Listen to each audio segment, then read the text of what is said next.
She helped me create a safe space where I feel comfortable enough to ask for help. Don't be afraid to take that step. Like, don't be afraid to get help. It's always okay to have extra support. I would say, give it a try. You got nothing to lose. It's free, there's some perks, they've got great resources. Personally, I think everybody could benefit from the home visiting programs.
I realized that my life was going to change dramatically in ways that I did not know or understand or even comprehend. I was going to have to really go to the well and become accountable and adjust to a lot of things differently. Que queríamos era que naciera, ya quiero tener, entonces ahorita lo que tenemos es aprovecharla, quererla y cuidarla lo más que se pueda. Creo que a todos nos preocupa la primera vez que nos dicen que vamos a ser padres. When we started the program, my daughter was about 3 months, and my daughter's 22 months now. Something I love about my child, that she's healthy, she's happy, she knows that she's cared for and loved. Those are some of the things that I wanted to make sure that she had, and she has them. I'm happy today with my daughter. She's the greatest thing in my life, and I'm glad to wake up and see her, and everything I do it for her. Sí, bueno, yo también vengo de una familia separada. Creo que por eso también me motiva a estar más presente con él, de quizás también estar de la forma quizás que yo no la tuve para Máximo, y también comprender que el padre no solo es el que pone los límites y las reglas, sino que también está ahí para hablar, acompañar, regalonear, jugar, cosas lindas también, no solo ser el guía para el niño, sino que también un compañero de vida.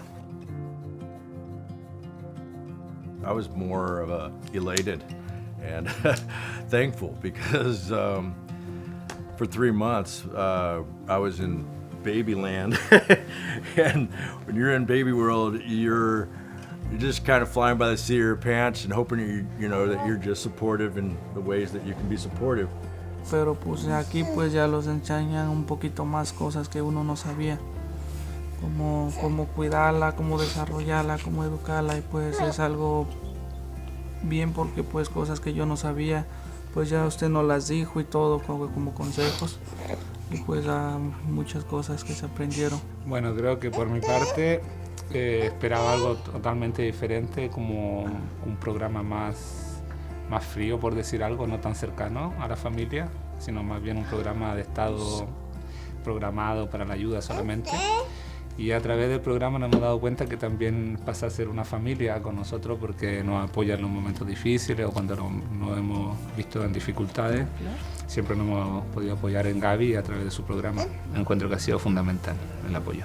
My experience has been nothing but positive. Annette has been wonderful. She's on time. She lets me know if there's going to be any changes in the schedule. Not only did we get the assistance with this program, but we also made a really good friend.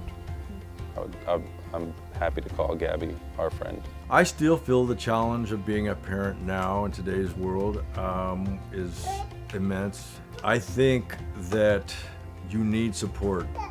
Es un gran apoyo para nuevos padres, y Más aún si están en nuestra situación, que somos extranjeros, que nuestra familia y amigos, como dice Carla, están en otro país, lejos. Entonces sí, viene muy bien el programa para apoyarse tanto emocional y como anímicamente y bueno, en varios aspectos del programa que nos ayuda a seguir adelante con esta nueva aventura. Don't be afraid to take that step. Like, don't be afraid to get help. Because, you might think that you know what you're doing, but it's always okay to have extra support, and don't do it alone. Give it a try. You got nothing to lose. It's free. I'm grateful that I took advantage because it's something that has put me in touch with my child, or closer to my child and her development.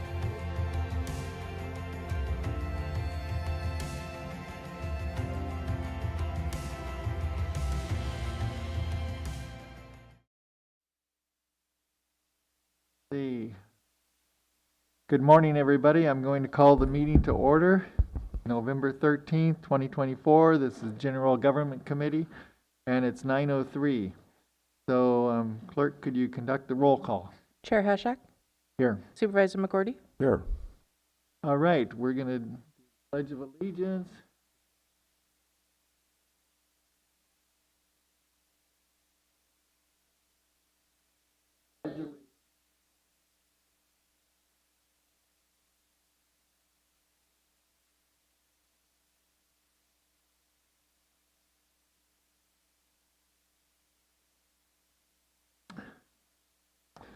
All right, so it's good to see people here, and this is the last General Government Committee meeting of the year, so we're going to start with item 2A, which is discussion and possible action, including recommendation regarding the development of the Mendocino County's 2025 legislative platform. Okay, I appreciate Kelly Hansen's efforts on this, and turn it over to Ms. Hansen. good morning, Chair Hashak, Supervisor McGurdy, DCO Dunnacliff, and County Council Scott. Pursuant to County Policy Number 19, the Board of Supervisors adopts an annual legislative platform reflecting the county's priorities for legislative advocacy, state and federal funding, and issues of interest to local government. Since 2016, the development of the legislative platform has been referred to the Board of Supervisors General Government Standing Committee. On October 23rd, 2024, the last meeting of the General Government Committee reviewed the draft of the 2025 legislative platform and suggestions from the public. Today, the Executive Office brings the revised draft to the GGC and requests direction and input from the Standing Committee on legislative priorities for the 2025 legislative platform, with the hope that the legislative platform can be referred to the Board of Supervisors for the December 3rd meeting. All right, so the changes you have here in red line are changes that we've already looked at for the most part. Yes. Okay. And just a clarification on the one in economic and community development, I think it's page 16. Or it's on page 17. And it says, advocate for Coastal Act reform of allowable exemptions to allow repair and maintenance to existing structures located within 50 feet of a coastal bluff and the installation of roof mount solar panels on all structures without the need to obtain a coastal development permit. And so I was a little concerned about this, and I've heard from constituents about it too. And really, when talking with the director of Planning and Building Services, Julia Krog, it was kind of laid out that this is looking at, when we have like window replacement or minor repairs like that, roof replacement, but we're not talking about, concrete pillars or retaining walls or things like that, major projects. We're just talking about some of these real minor projects. So with that, I kind of felt like this kind of reform would be more appropriate. Not asking for full-scale reform of the Coastal Act, but, these minor changes. So I was fine with that, and I hope that that's cleared to the public, and if we can, I don't know, Ms. Hanson, do you think that we need to be specific in that and in designating that that's what our intent is with this, or do you think that the lobbyists will be able to take that and understand, or can you have that conversation? If I may, through the chair, it would be the discretion of the board. We could insert the word minor in front of repair and maintenance, if that would assuage some fears. Okay, would that be an appropriate change?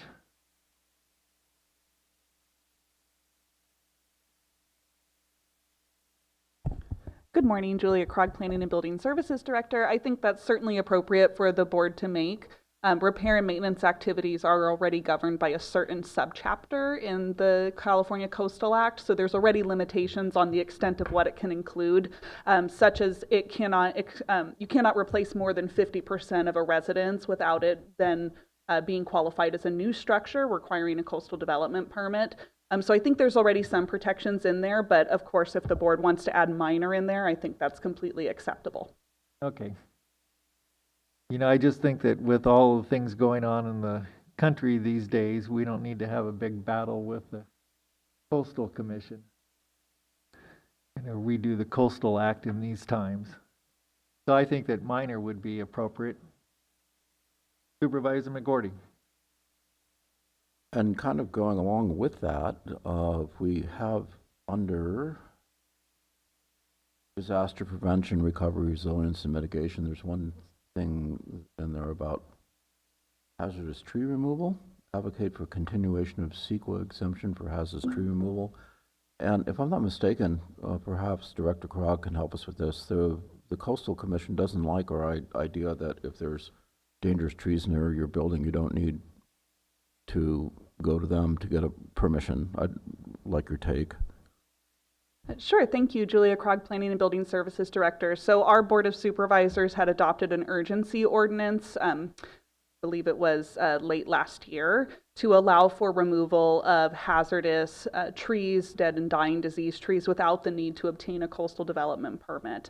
And the State Coastal Commission sent correspondence to the board stating that they didn't believe that or they believed that any sort of urgency ordinance may require certification through an LCP update, and they weren't sure how they would be able to certify such an update because the Coastal Act doesn't have exemptions for removal of trees, major vegetation removal as it's termed underneath the Coastal Act for those types of activities. Mm-hmm. So it's something that we'll be looking at as part of our local coastal program update as well, to see if we can establish either a streamlined permitting review process for those types of tree removal and or see if there's an ability to modify our definition of major vegetation removal to allow for removal of dead, dying, diseased, hazardous trees and not constituting that as major vegetation removal. Okay, so you're a victim of one of these trees, I understand, so.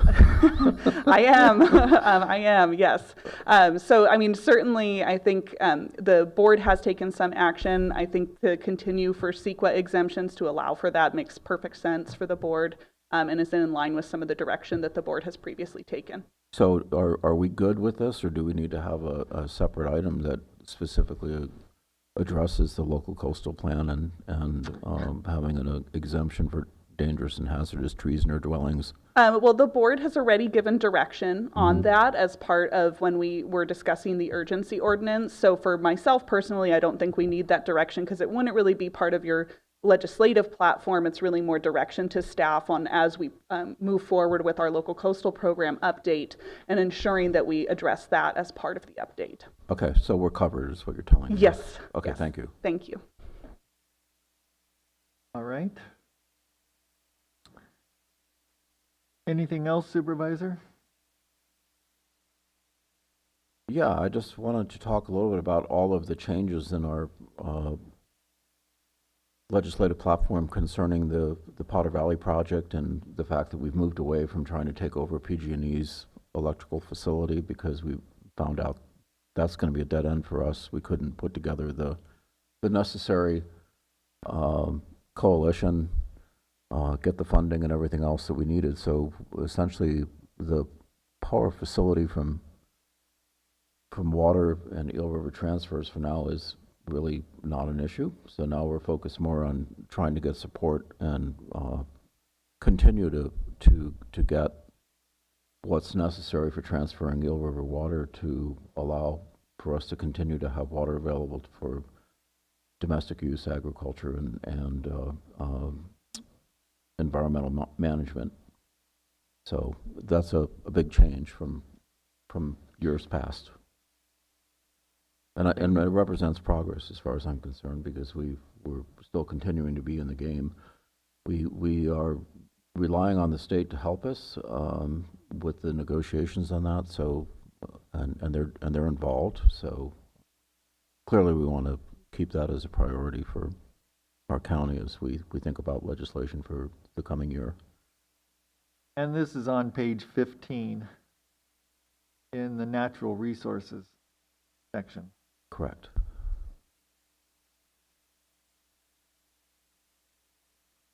Right. Ms. Hanson, anything else?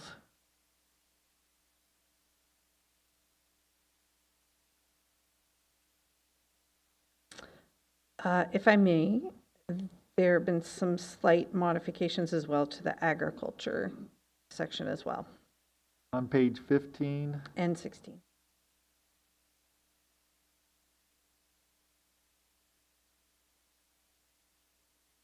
Right. And we've looked at those and we've got input from the Ag Commissioner. Yes. All right. So I just a question on that. At one point we were including something about I can't remember the correct terminology. It has to do with weights and measures and assuring that that retail stores are actually properly marking their products for scanning. It says support legislation that assures clear labeling and accuracy of the net quantity of packaged products to promote value comparison and ensure the consumer receives the correct product and quantity for which they pay. Yes. I know that's important to the new Ag Commissioner because she comes out of a weights and measures background, and she says that the implications for Mendocino County consumers is significant, and also the potential for income from fines is significant. So it's something that I know is a personal goal of hers to see that implemented. So I'm glad it's in there. Okay. Right, we're good? Okay, so we'll open it up to public comment. If you could please recite what page you're talking about if you have comments about a specific item. Down to shorty pie level. Good morning, everybody. Hannah Nelson. Just one small requested amendment on page 19 with respect to the first listed state action for cannabis. Advocate for an extension of time for annual licensure for cultivators, and it says in the process of completing biological surveys. And I would request that we just simply strike that last phrase. There may be unique circumstances under which there are other issues, not the fault of the provisional licensee, that do not relate to biological surveys. And so I would hate, while the original intent in our advocating for state policy platform regarding extensions was with the looming issue of biological surveys as the biggest concern, I think that it shouldn't be limited to that potential reason only that an extension might be necessary. And I would hate to see people who are otherwise in satisfaction on their end of all requirements, both at the state and the local levels, to be hindered and not have an advantage if such extension was given. So simply removing that phrase, and then when the issues become more clear as we see who is left needed to be transitioned, and if time is really not on their side, then we can have a more granular discussion about how the specific advocacy would work. If that's my request. Well, if we took out that phrase of in the process of completing biological surveys, but we still want to make sure that the people are doing everything they can and they're satisfying all the requirements, do you have language so it's not just totally open up that we're asking for an extension of time for annual license? Well, I think that, I mean, you can say that meet all of the necessary statutory benchmarks, and there are very clear statutory benchmarks in place that the DCC has already been enforcing. And so I don't necessarily think that having more specific, narrow language is necessary. It's baked into the existing statute. And also, I just want to remind everybody, no one can obtain, well, with one small exception, equity eligible retail applicants can still get a provisional license, but no other categories of licensees can even obtain a provisional license. So we're talking about this cohort that's been waiting all this time. So I think it's already narrowed, and it's already very specified in statute what the requirements are with respect to the LSAs, with respect to everything that we've heard about for years. So I'm not sure that it's necessary to do it. I think the only alternative is to say, you know, for those that are otherwise are not out of compliance with state and local requirements. Yeah, good standing. I hesitated. I wanted to say that, and then it's like, oh, does that create like some thing that then the state would want to see, and that creates a new process that the department would have to do, and we don't want that, right? So whatever language would not create an additional administrative burden for whether the licensee or the department to have to prove to the state, but at the same time. And I do believe we have some time to get granular, because any legislation that may pop up is going to be, you know, in December. And I think that if we have this broad platform, and then when it comes to supporting or not supporting specific proposed legislation, if any were to come forward, that's where we really can get granular, and that's my recommendation. Okay. Thank you. Thank you. I think working with staff and we can figure out the proper way to apply this. Are you all right with that, Supervisor McCordy? Yeah, it sounds a little open-ended, but, you know, this is very specific, so that's that's interesting, and I would say let's work with staff on it. Yeah.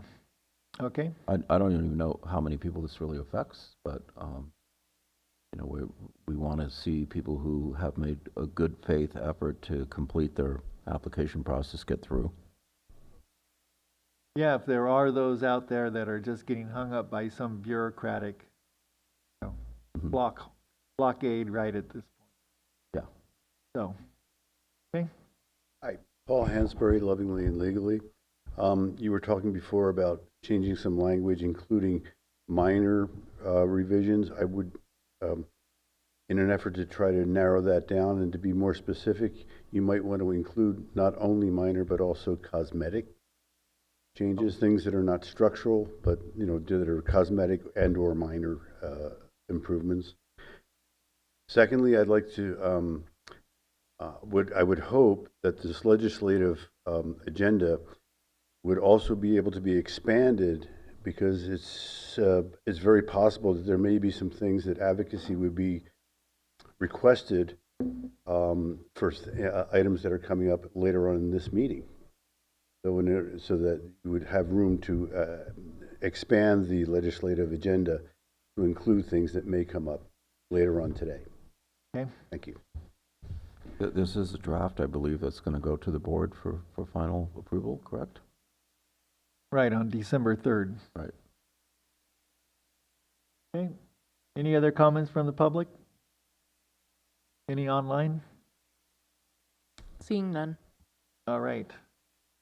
So what we have is, we have a couple modifications to this draft, and we can work on that, and then it will come back to the board on December 3rd. Right? Okay. Let's move the recommended action. Okay, I'll second. Now, are you all right with this? The direction given today? Okay. Right. Call the question. Supervisor McGordy? Yes. Chair Hashak? Yes. The motion carries unanimously. Okay, very good. Okay, item 2B. Well, just to go back to the legislative platform, is that the reason we're doing it this early, because normally it starts in January, is that the legislators have asked that we provide our legislative platform in early December, so that that's when they create their bills and everything, and their scope of work for the year. And so it's kind of to get in alignment with what they're doing in Sacramento. This will provide us a better forum for providing our input to them. Okay, so item 2B, discussion and possible action including providing recommendations to staff and a referral to the Board of Supervisors recommending approval of the County of Mendocino Cannabis Department monthly update for October 2024. Okay, we'll look to Ms. McBurney.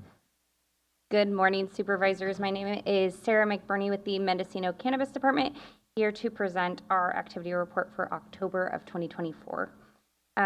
So from the month of October, the department has 50 active commercial cannabis cultivation applications that have been submitted, are waiting for review from the department.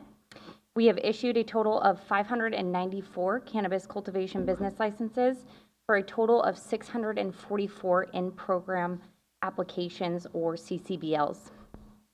Our October breakdown: for the month of October, the department issued 5 renewals.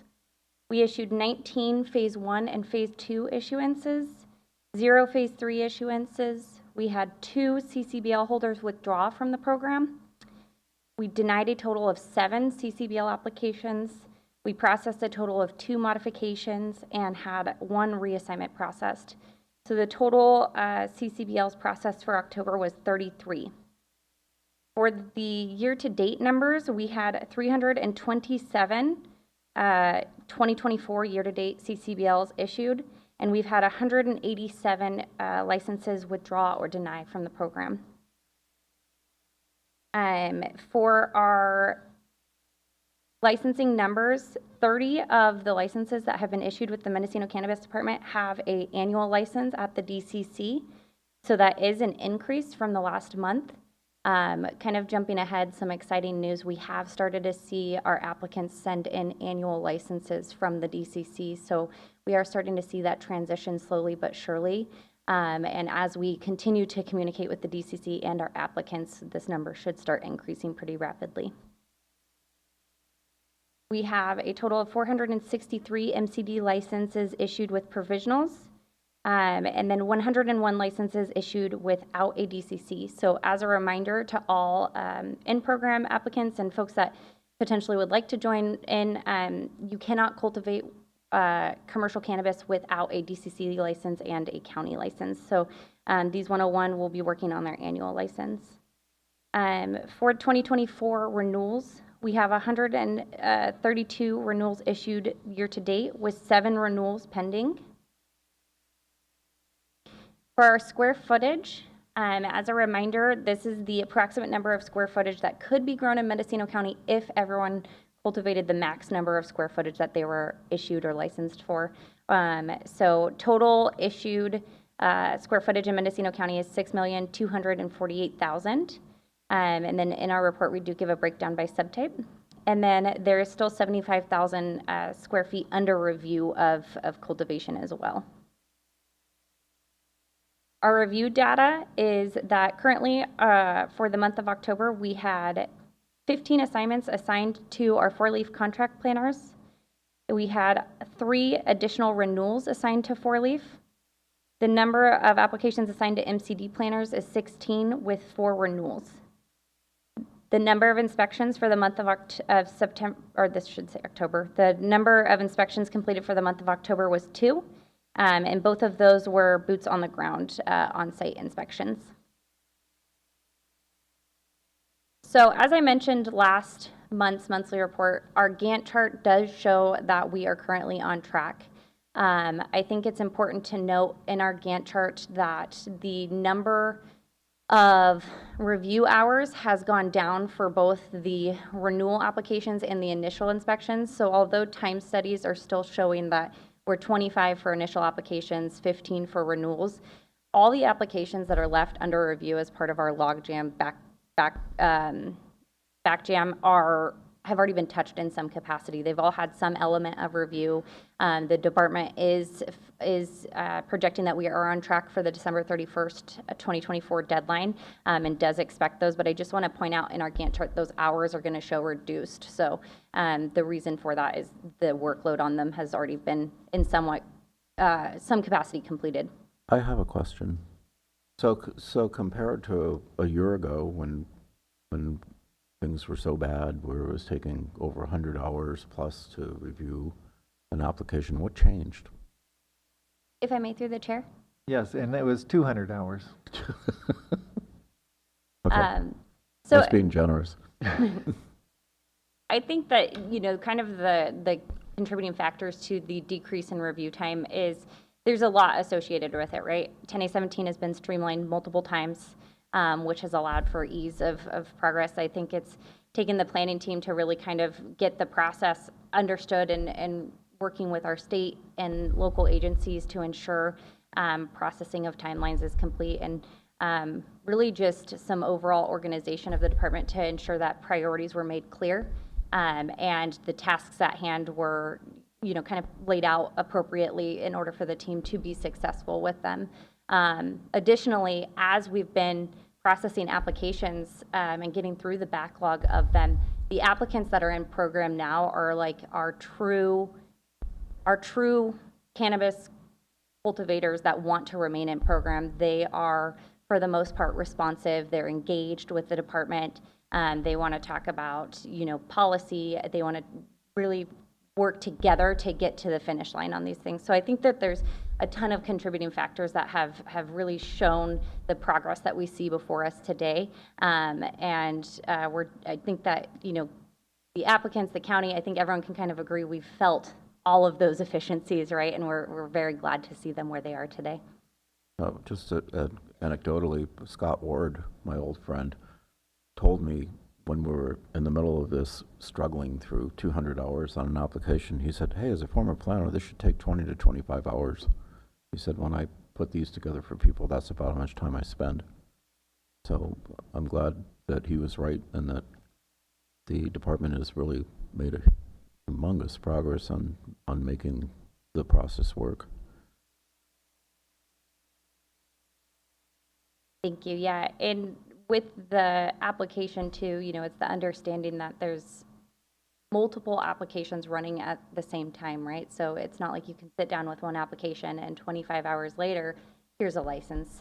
There's a lot of collaboration that happens in between that submission of the application and the issuance of that license. And so, I think, like I said, it's taken the whole team to get here, right? State agencies, the cultivators, our county too. And so it's really great that we've gotten to this place, and we're always looking for efficiencies, and we're always looking for, ways to continue to improve and ensure that we're a well-oiled machine moving forward. So that's our goal.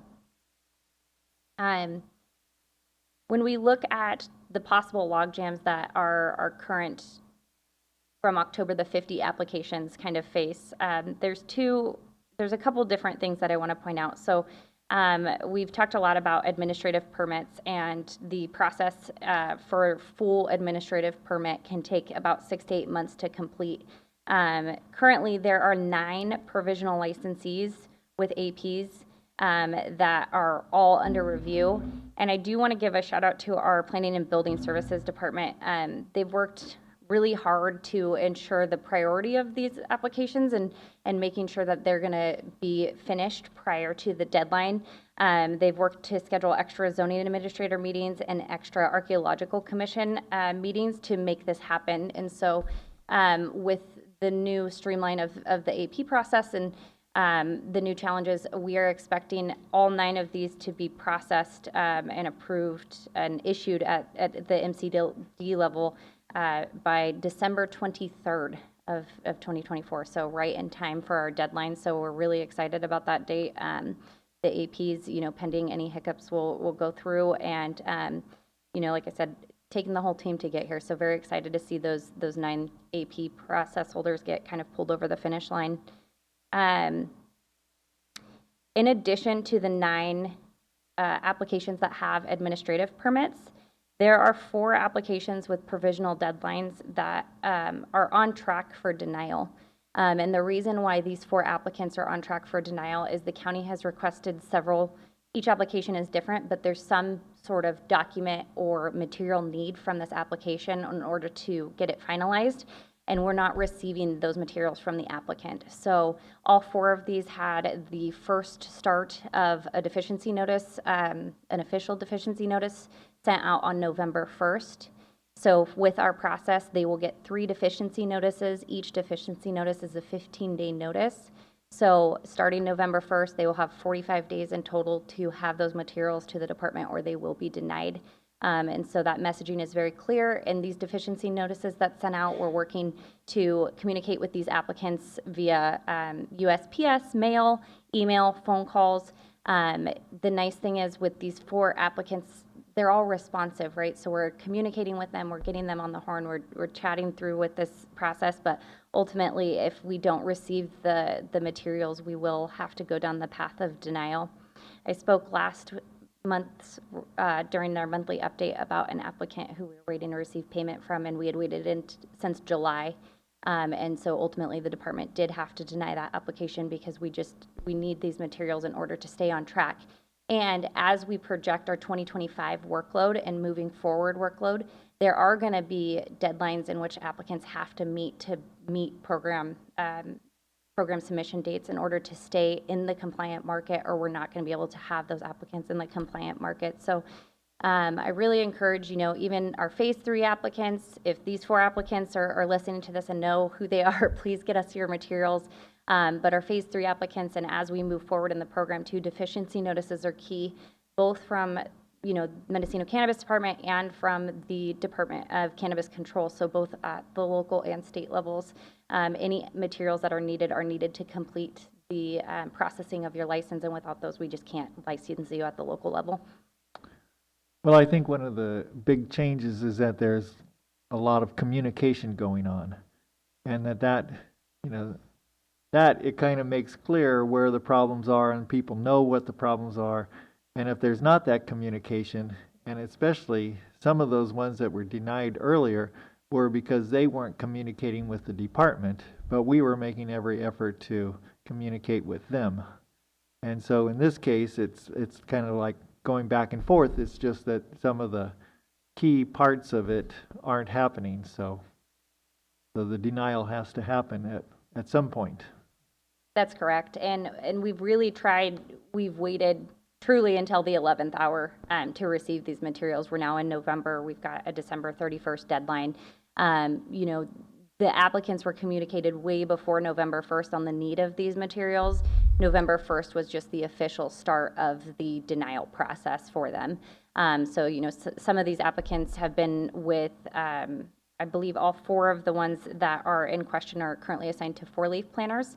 And so they've been assigned to 4-leaf since June of 2023. So that doesn't necessarily mean the applicants had those materials requested in June, but they've just been under review for a long time. And so, we're really trying hard to make sure that all of our applicants come across the finish line with us.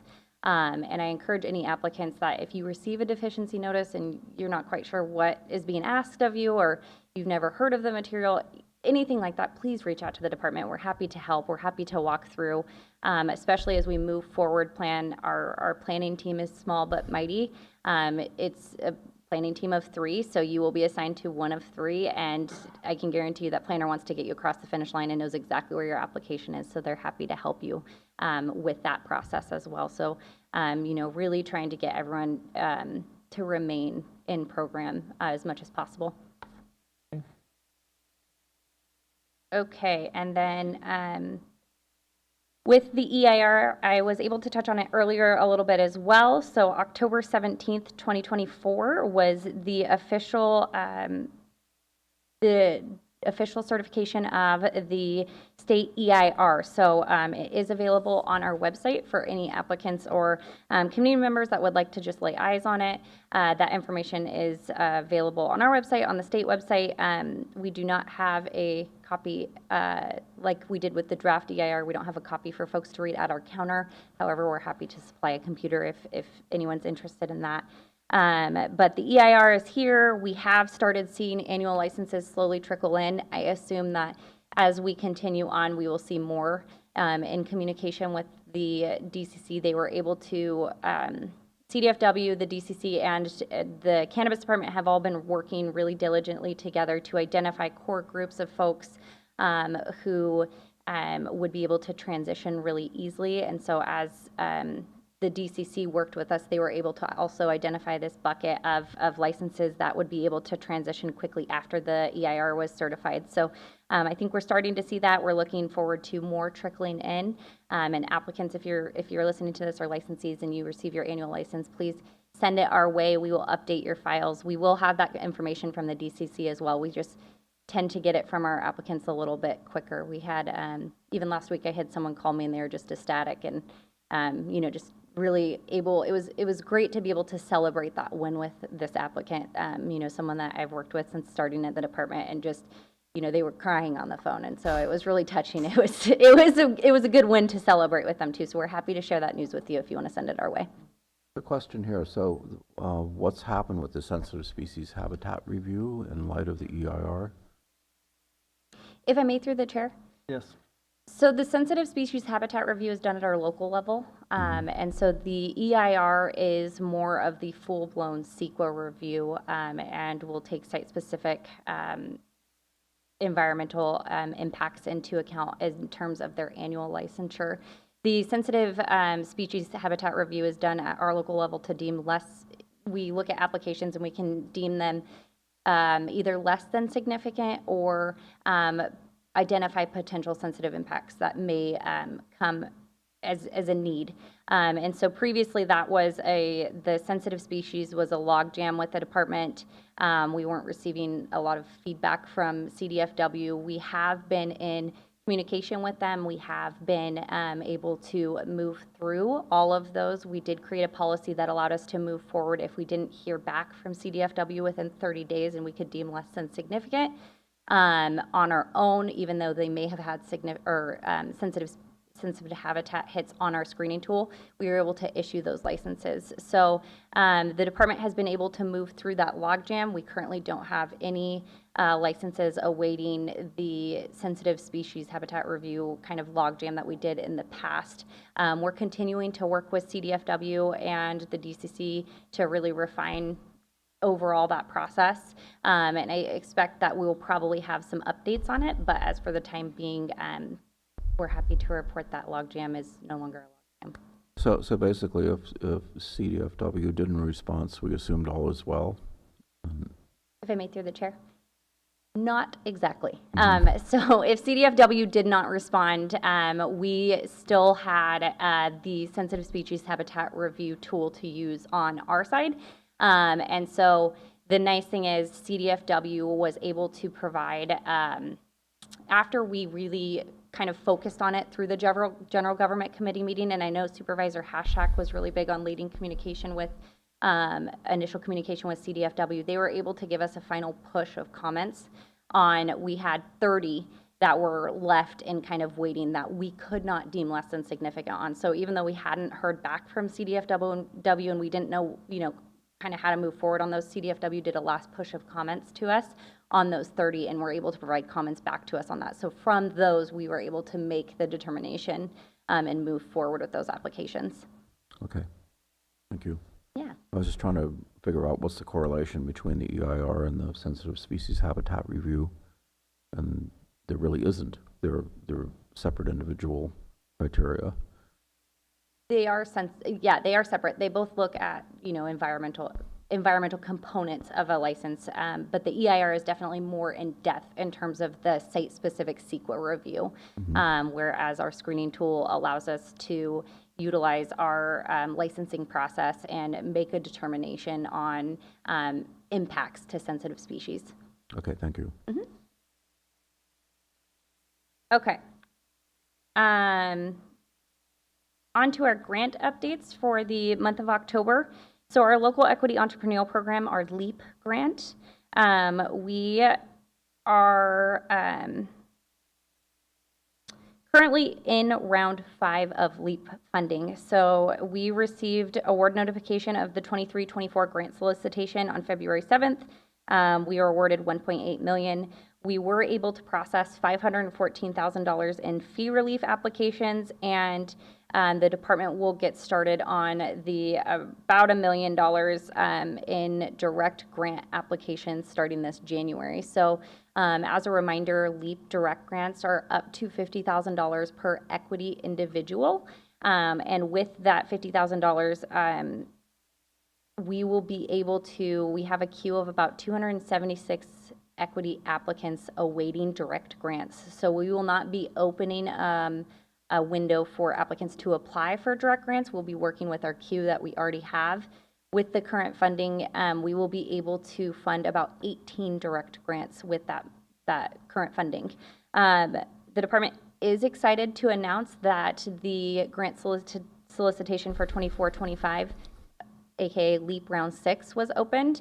And we were pleasantly surprised to find out that we are going to be able to apply. So originally, the department had suspected that any future rounds of LEAP grant applications would require county match in order to move forward with the application. And so we've actually kind of had 2 wins there. Number one, we were able to apply for round 6 for about $500,000 without county match.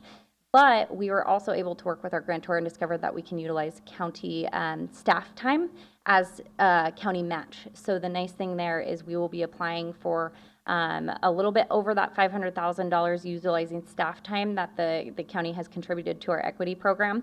And then as you know, the LEAP Round 5 application that we did last fall, we worked really collaboratively and engaged, the stakeholders were really engaged on that process and really made our award amount possible. And so with round 6, we've been able to improve upon that application. And one of our kind of sticking points, especially with key stakeholders in the community, was the department doesn't currently prioritize equity applicants in our licensing process.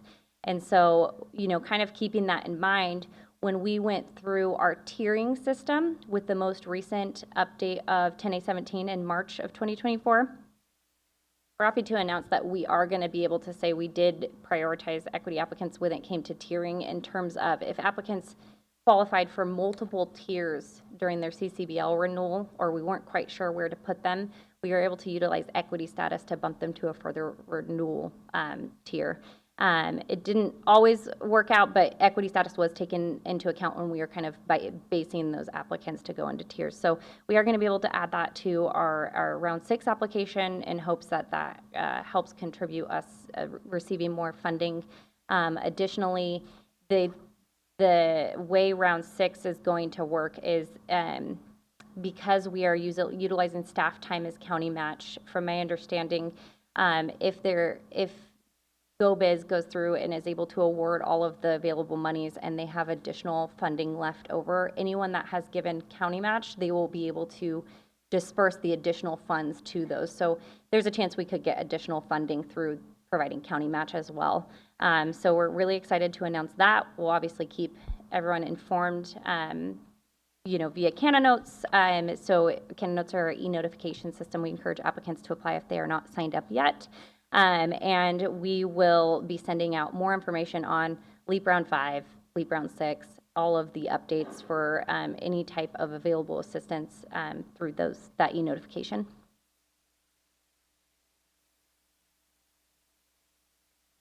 John, you're not on.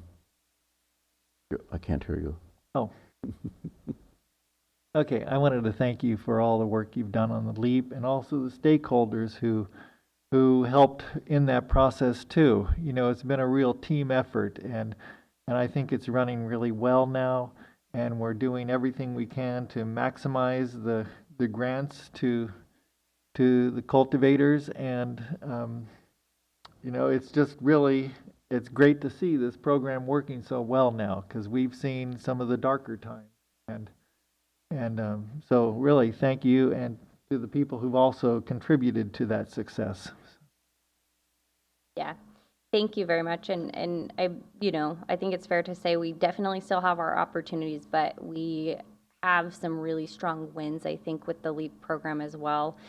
We've gone from, random open equity windows to a rolling application system where applicants can go on and apply at any point for that equity status. I think the overall communication has increased, and as we continue, my hope is, we continue to work through the direct grant queue.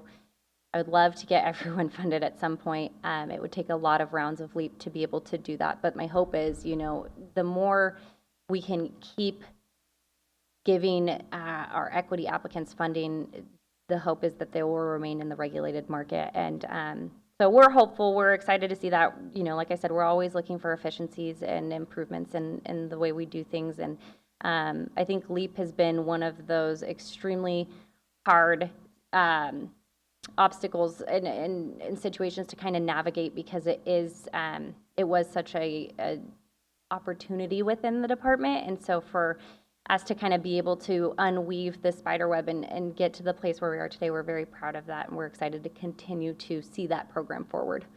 Well, and just on a quick note too, the technical assistance is happening through the Business Services. Yep. And so my understanding that people are taking advantage of that, and hopefully more will. Yes, we have received really great feedback in regards to Cannabis Services. They are a very engaged vendor with us. So the RFP that we actually procured them for was great, because it's a general admin for cannabis grants. So we can utilize them through that procurement for future projects as well. So we're excited about that opportunity. And then additionally, we've received amazing feedback in regards to just individual applicants telling us stories. They've been really close and quick to navigate and cater their any type of their direct technical assistance group meetings to kind of department suggestions or applicant suggestions. They hosted a really great training on Metric, which is our track and trace program, and so really proud of that one. They're continuously sharing a lot of statistics with us in terms of our equity applicants and what's happening. So some of those encourage, like our mail, they do a MailChimp campaign, and so it includes the open rate and per mail distribution. They have, through Vimeo, all of their direct technical assistance recorded, and so they can see views on there. And so their live sessions still don't have a ton of applicants showing up during those, but the one-on-one technical assistance is being utilized heavily. Even when they post the group sessions to Vimeo, they're having a really great rate of viewings after the fact, so after they've been published for folks to see. And then they've had a couple of applicants even reach out post those meetings and ask questions. So they maybe didn't attend the live seminar, but they watched it on Vimeo, and then they have questions, so they'll reach out to Cannabis Services for clarification or set up a one-on-one assistance. And then their MailChimp rate has gone up continuously as well. They did note that during the last month that things have slowed down, but our cultivators were quite busy, so I don't blame them for that. I do encourage our cultivators to take advantage of Cannabis Services. We are contracted with them through October of 2025, but they can do a whole lot for our applicants and are definitely being utilized more and more. So I encourage applicants to continue to reach out to that. And our planning team is beginning to recognize when certain applicants call and they're equity certified and are able to kind of help encourage them to apply and communicate with CBS too. So that's been great. In addition with LEAP, we also have MGT working on a new equity assessment for us. So part of our original 2020 equity assessment in our findings did include an update to our equity assessment every few years. So we have reached that time. MGT is a different procured vendor. They have been working pretty exclusively with the department in terms of gathering different SOPs and things to kind of start their initial research, and they're just now on the cusp of starting to reach out to community members and gain a little bit of community feedback too. So we're excited to see how that's going, and we'll have more updates on that as we get closer. And then lastly, just as our last grant update for our local jurisdiction assistance grant program. So this one, we have done a lot in the past year with this program. In addition to submitting a total of 4 amendments that have been approved. So we were talking about our most recent amendment proposal to the state, and that was approved. So A4 was approved on October 31st. The amendment reallocated around $700,000 of previously allocated EIR funds. And that fund, that $700,000 went to a couple different places. Number one, it went to additional funds for our direct grant bucket. So eligible for provisional license holders can apply for more funding or can apply for direct grants, and we've increased the amount available. So that is where the majority of the funds went.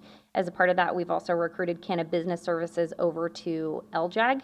So as I mentioned before, the RFP they won allowed them to be a part of this program as well. And that's really to ensure that they're doing community engagement on with provisional license holders that may not have applied yet, and really just, you know, ensuring that they can apply, whether that's helping them with the application or getting the materials ready, whatever that looks like.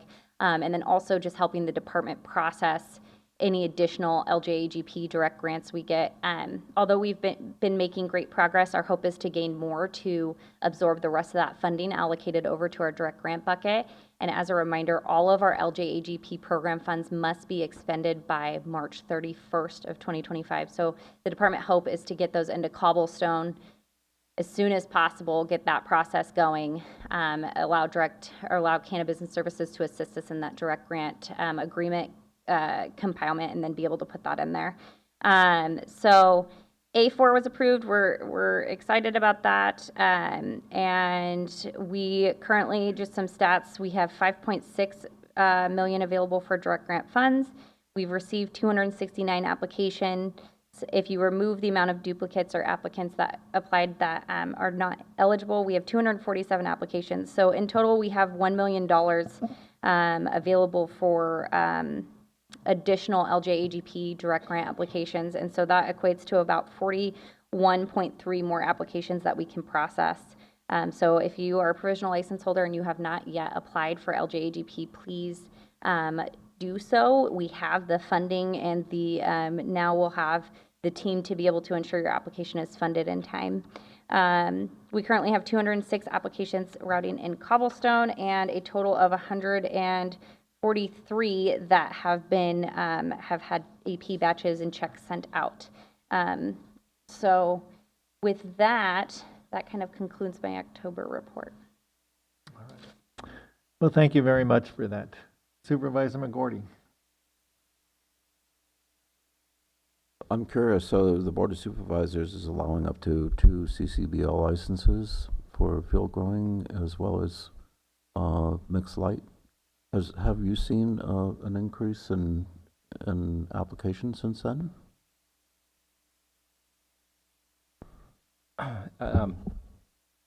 Steve Dunicliffe, Deputy CEO. I was just unclear on the question.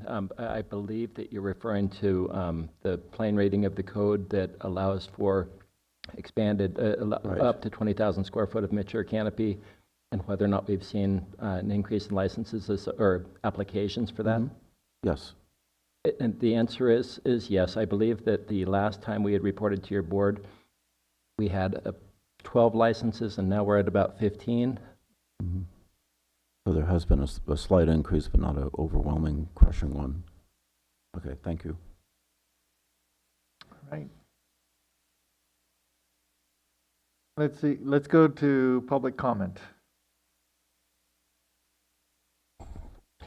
Good morning, Hannah Nelson, and thank you so much. And I just want to take a moment and say, it's really, I was listening to Ms. McBurney's language, and her language is optimistic, positive, and reflects a opportunity is a word that she used a lot instead of the negative, which sometimes we all revert to. Instead of a difficult situation, it was an opportunity. And I think that that's really reflective of the attitude of this department and the leadership that has been in place since Mr. Dunicliffe and Ms. McBurney have been at the helm.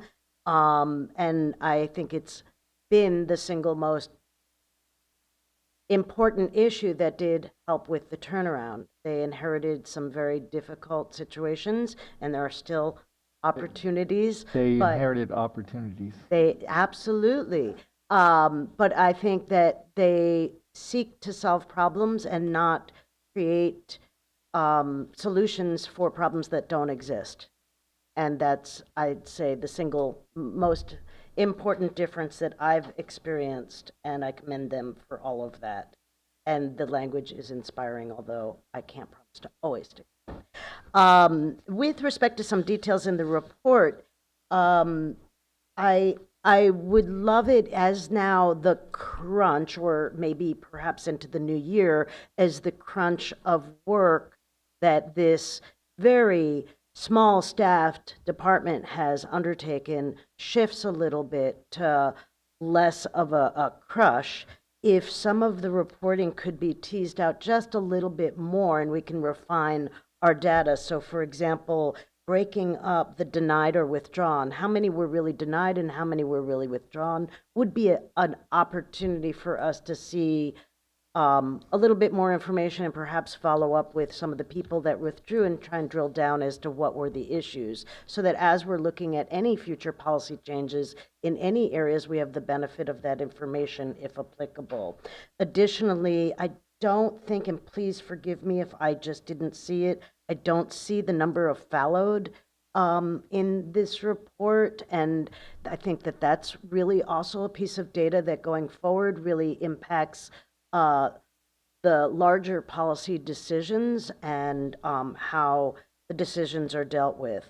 And as Ms. McBurney indicated, the tables on page 3 that indicate the total issued square footage is actually potential allowed square footage.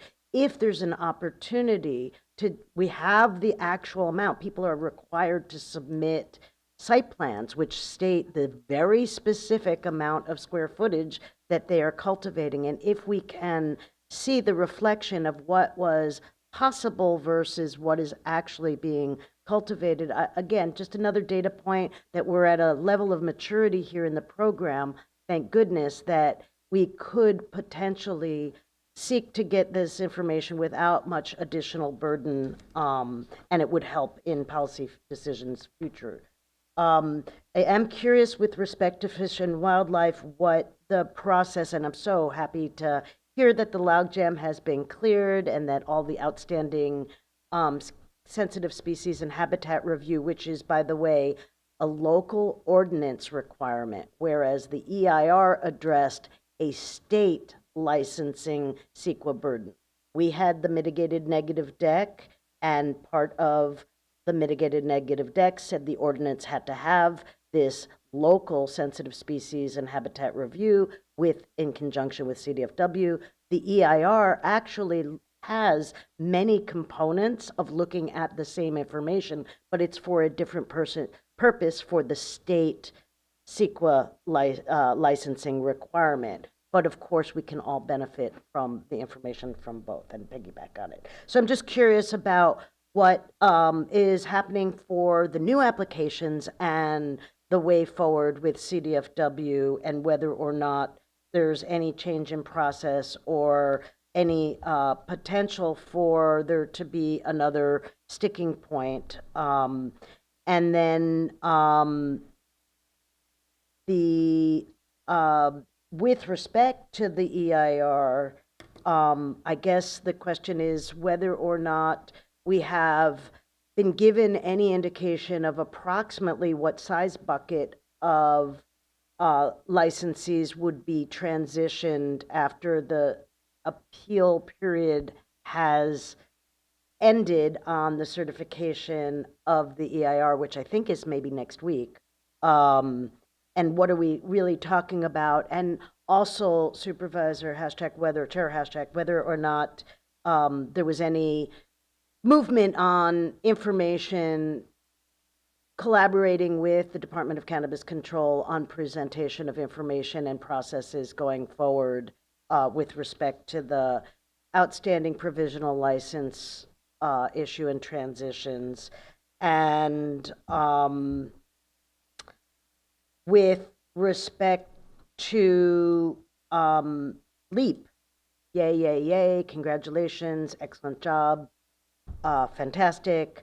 I'm wondering if it's possible to have the issue of comparing whether additional county match funds might yield exponentially additional county revenue in cannabis tax revenue, in property tax value increase, in all of those things. So of course, we understand that there is a budget crunch, but sometimes it's, you gotta invest money to make money or whatever. And so it might be worth it. And again, I'm not sure it's worth the resources, but I think it's an interesting thing to look at and to see if there's any data or any ability to see this. For example, if we're looking at the withdrawals, how many of those people were dependent on LEAP, and now that there's no more immediate LEAP funding, was that a factor? And so that's where some of this data points may help establish policies, and I would encourage us to not write off, and I absolutely applaud the efforts of finding every crumb of matching funds possible in creative ways, and I think that's wonderful. And then finally, I wonder if there's also a way to have the business technical support activities benefit after having been provided to equity-specific applicants, if there is a list of frequently asked questions and answers that might be helpful to be linked to on the Cannabis Department website that could benefit everybody, or if it's restricted and it really must only be provided to equity applicants, at least placing it there on the MCD website in case people haven't seen it in other ways. And that's it then. Thank you so much for everything. Okay, thank you. Supervisor McGorty. Just kind of a quick question or comment. So I did a calculation. We have about 143 acres of cannabis if everything is allowed or permitted or whatever. And you know, there was an interesting point that was brought up that not everything is planted, that some things are in fallow. It would be really interesting to know exactly what the canopy size is in total for the county. And the second point is also what our income is based on that. And I realize that's not your department, but it would be something that's still useful to periodically report what we have brought in, because I think it's significant and it helps frame a picture of what we're talking about. 143 acres in agriculture is not a whole lot. It's really very little. So this is obviously a very intensive crop, and you know, the income piece is something that is important because the county of Mendocino, like it or not, is a partner in this business, and we should really know what are we getting for our efforts so the general public can understand better what the cannabis industry actually contributes. Okay. Any further public comment?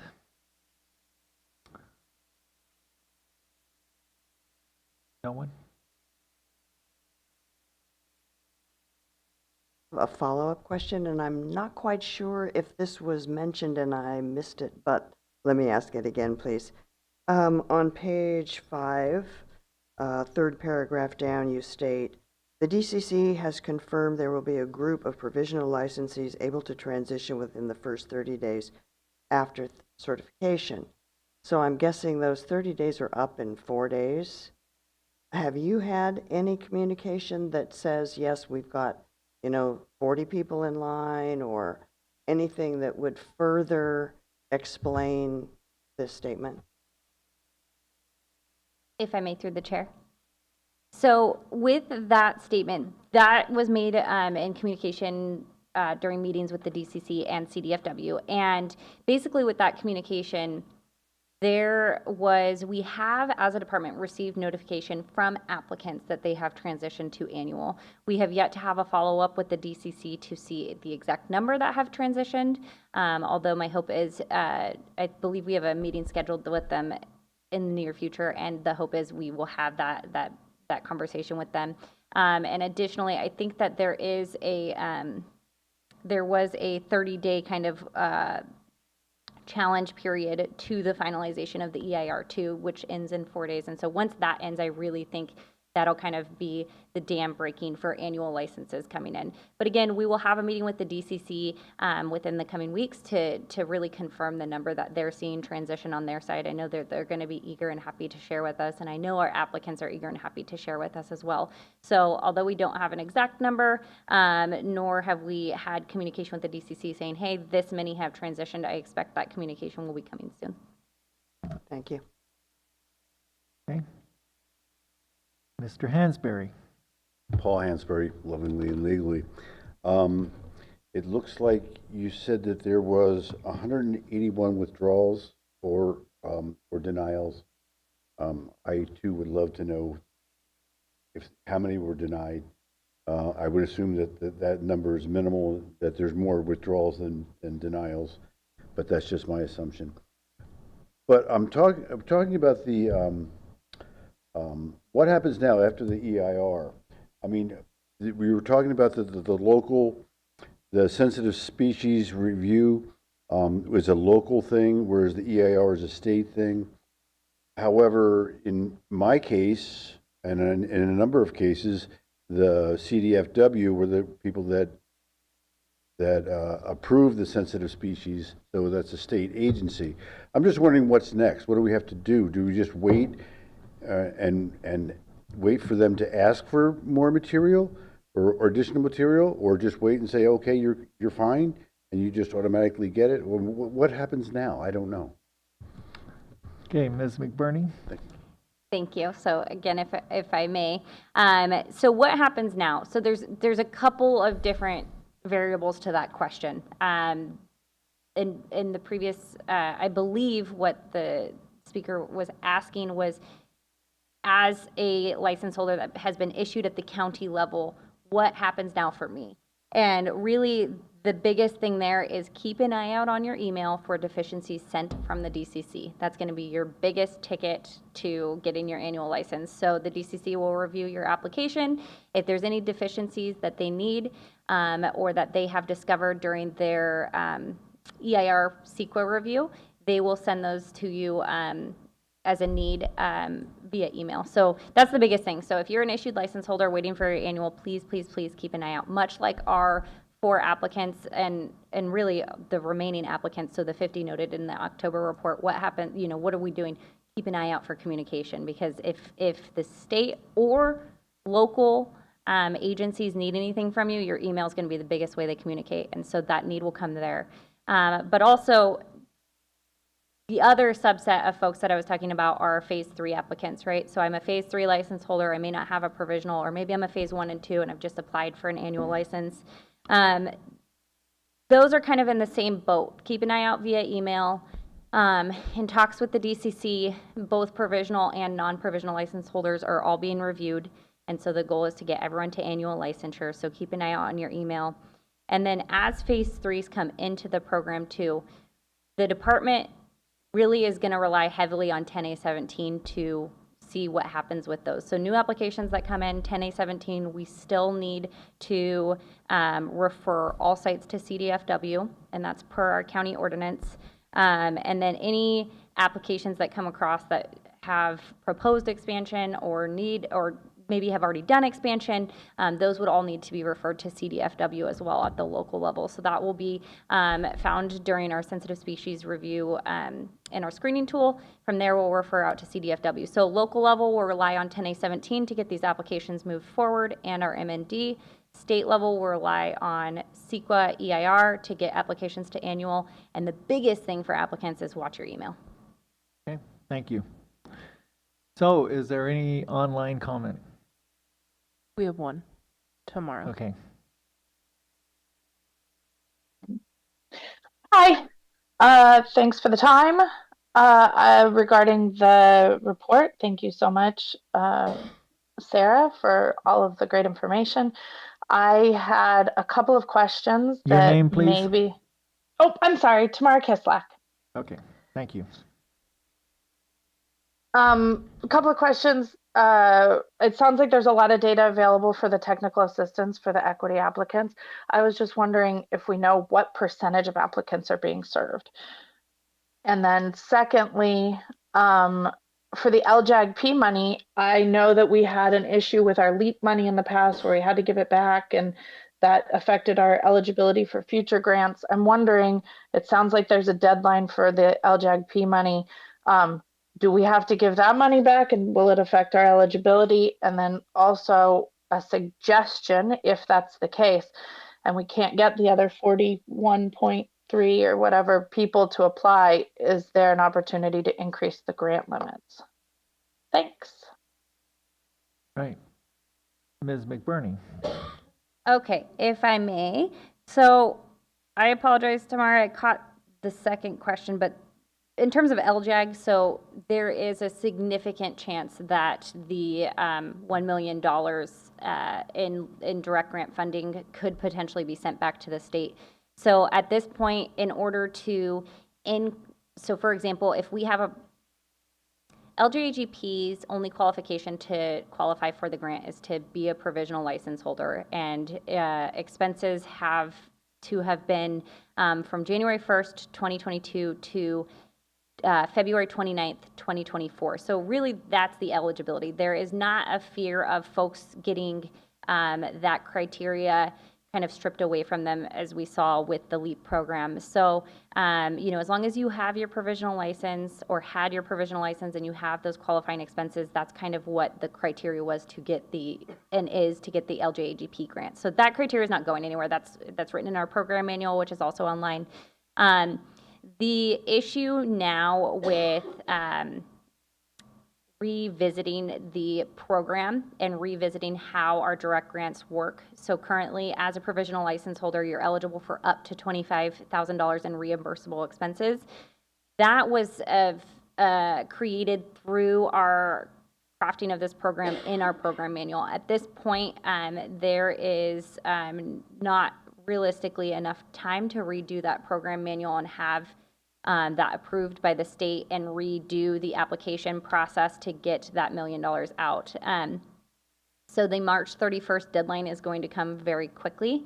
I encourage applicants, if you have any questions, or even if you perhaps were awarded and not the full amount, if you have additional eligible expenses, you could potentially reapply for those. But ultimately, timing is not on our side with this process in terms of getting that program manual redone. And I will say we still have a pretty large amount of applicants that are provisional license holders that have not applied for this grant. So if we had all of our provisional license holders apply for this grant, that money, the 41 applications, the $1 million would be gone and then some. So I really am hoping that with the onboarding of Canna Business Services and really working with our applicants one-on-one, our provisional license holders, that we will be able to expend those funds. But like I said, timing is not on our side at this point, and we're going to definitely try to do everything we can to get that funding out the door. But there is a real risk of that $1 million being sent back. And the first question was about the percent of people who are taking advantage of the technical assistance. Thank you for that reminder. I don't have an exact percentage. I do know that all of our equity applicants, so if you are a certified equity applicant, that service is available for you. I think on the in the report, I did include some stats. So for example, their mail chip campaigns have a 54% open rate for the month of October. So that means they're sending out mail campaigns to 100% of our equity applicants. Only 54 of them are opening it. So there's definitely room for improvement there. But if applicants are not equity certified, then these services would not be made available to them. Thank you. Ms. Nelson, did you have a quick comment?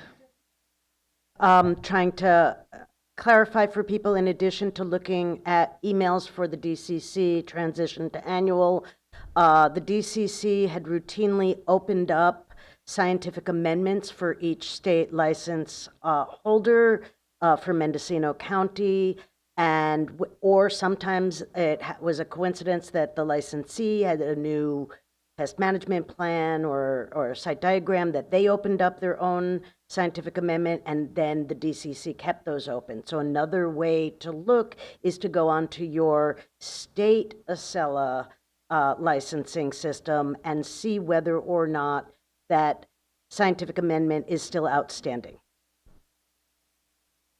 Thank you. All right. Seeing no further comments from the floor, none online. Okay, back to the board. Well, Ms. McBurney, I really want to thank you and your team for all the work that you've done through the last, I don't know, year and a half or so, and really to get this into a, fine-tuned machine of being able to deal with all the issues you've dealt with. The grants are working, the people are feeling like they're receiving the communications needed. There's open dialogue between you and the stakeholders, and I really, really appreciate that. Supervisor McGordy and I started, 3 or 4 years ago as an ad hoc committee, and then several years ago it morphed into this standing committee, and we've seen a world of change. Using these opportunities that existed into making it, where by January, the majority of cultivators will have their annual license. And then after that, we'll be dealing with some more, and that will be an ongoing process. And then we have the phase 3 that we'll be dealing with. It just seems like at this point, we're seeing a lot of the progress as kind of a normal standard operating business, right? Okay, and so just a question for you is the standard communication mode for most people would be that you're sending out the Canna notes, and then what about this report, which it seems like what we've dealt with in the standing committee a lot is going through the report, seeing where the issues are, and moving on, trying to figure them out, right? So how would people access this? Great question. And primary example, in July and August, we did not meet, Cannabis did not meet for the General Government Committee. So what we did as a department, because this report has been such a accountability measure and really just, I think, general update for the public, and something that has really just become habitual at this point, right? We've actually made this available on our department website, and we will continue to do so. So anytime the General Government Committee, MCD is unable to report out at it, the report will be available there. And I do want to just note that in addition to Canna Notes, our website is regularly updated. So I encourage folks to really check that out and you know, seek information there. We're always happy to accommodate, you know, if any suggestions as well. But our website is a wealth of knowledge. Phones, you're always welcome to call the department and see kind of what's going on, or you're welcome to come into our counter office or into our counter during office hours and come chat with us as well for updates. So really, you know, trying to use a wealth of resources in order to still provide that really expected and great customer service, and really ensure that we're doing that as a department for our community, because it is important. It's important to see these numbers as they really continue to evolve and form, if, you know, if nothing else, just have it as a historical perspective on where we've been, where we're going, and what our plan is. So, you know, I think that the report's not going away. Definitely open to fine tuning. I'm hearing an overwhelming desire to, you know, have different data points brought in, and to the best of our ability, we can break out, you know, some numbers. But yeah, check the department website. Yeah, very good. And, you know I've appreciated working with Supervisor McGordy on all of these issues throughout the years.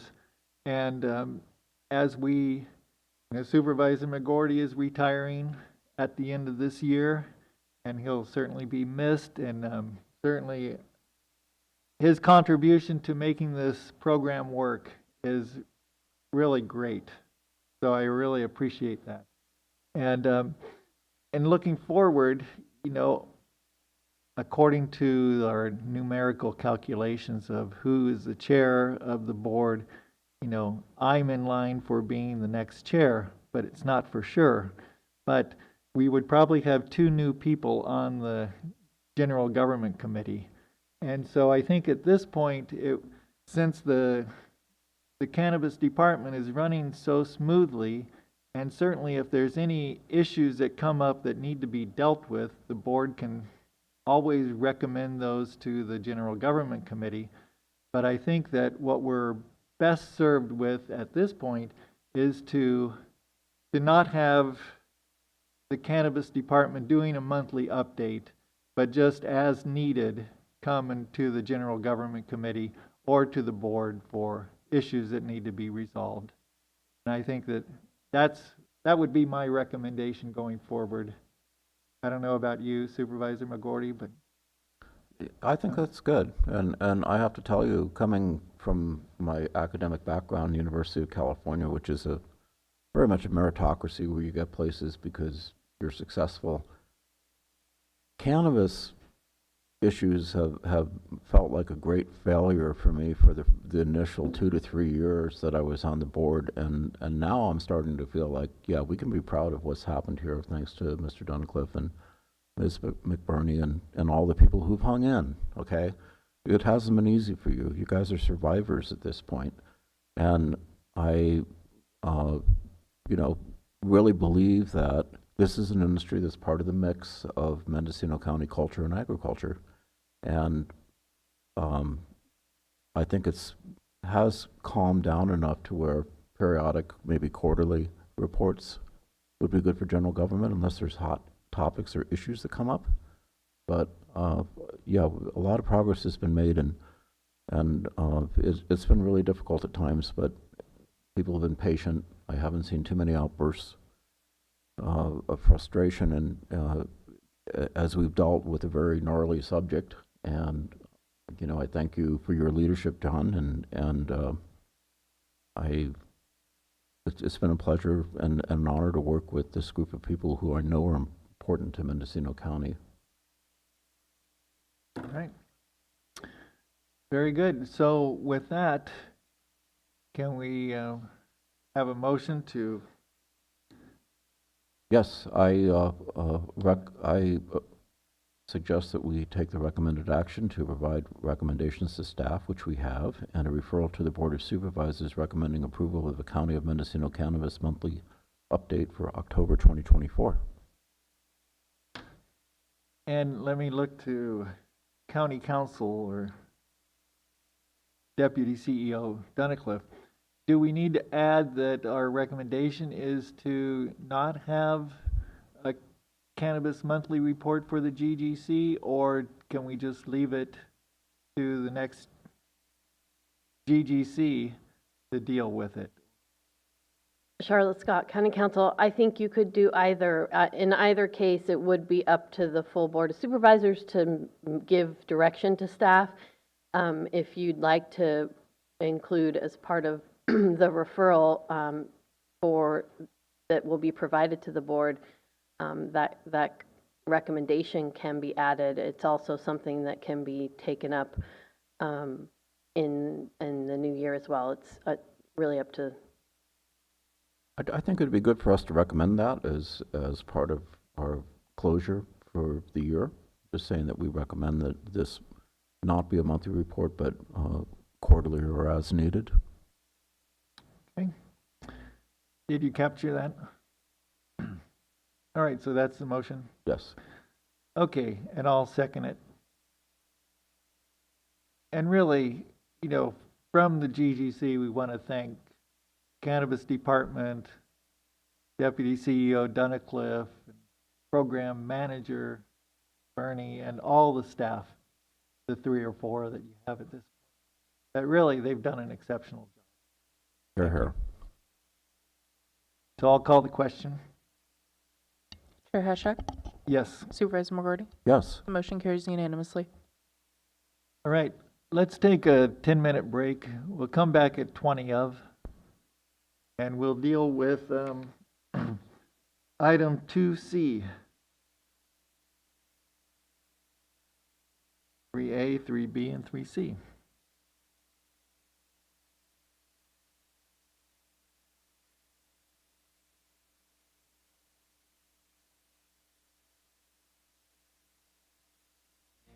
Pick you up, dust you off, and let's go over to, see about either getting your driver's license or seeing about, going to college, see if we can start something for you. It's totally worth it. Like, even if you're on the fence at first, you don't feel like having a stranger coming in your house and teaching you about your little one, do it anyway. You get the help that you need. You get professional advice on things you may not know about your child. The fact that the program has no fees or anything, it's all totally free, is fantastic.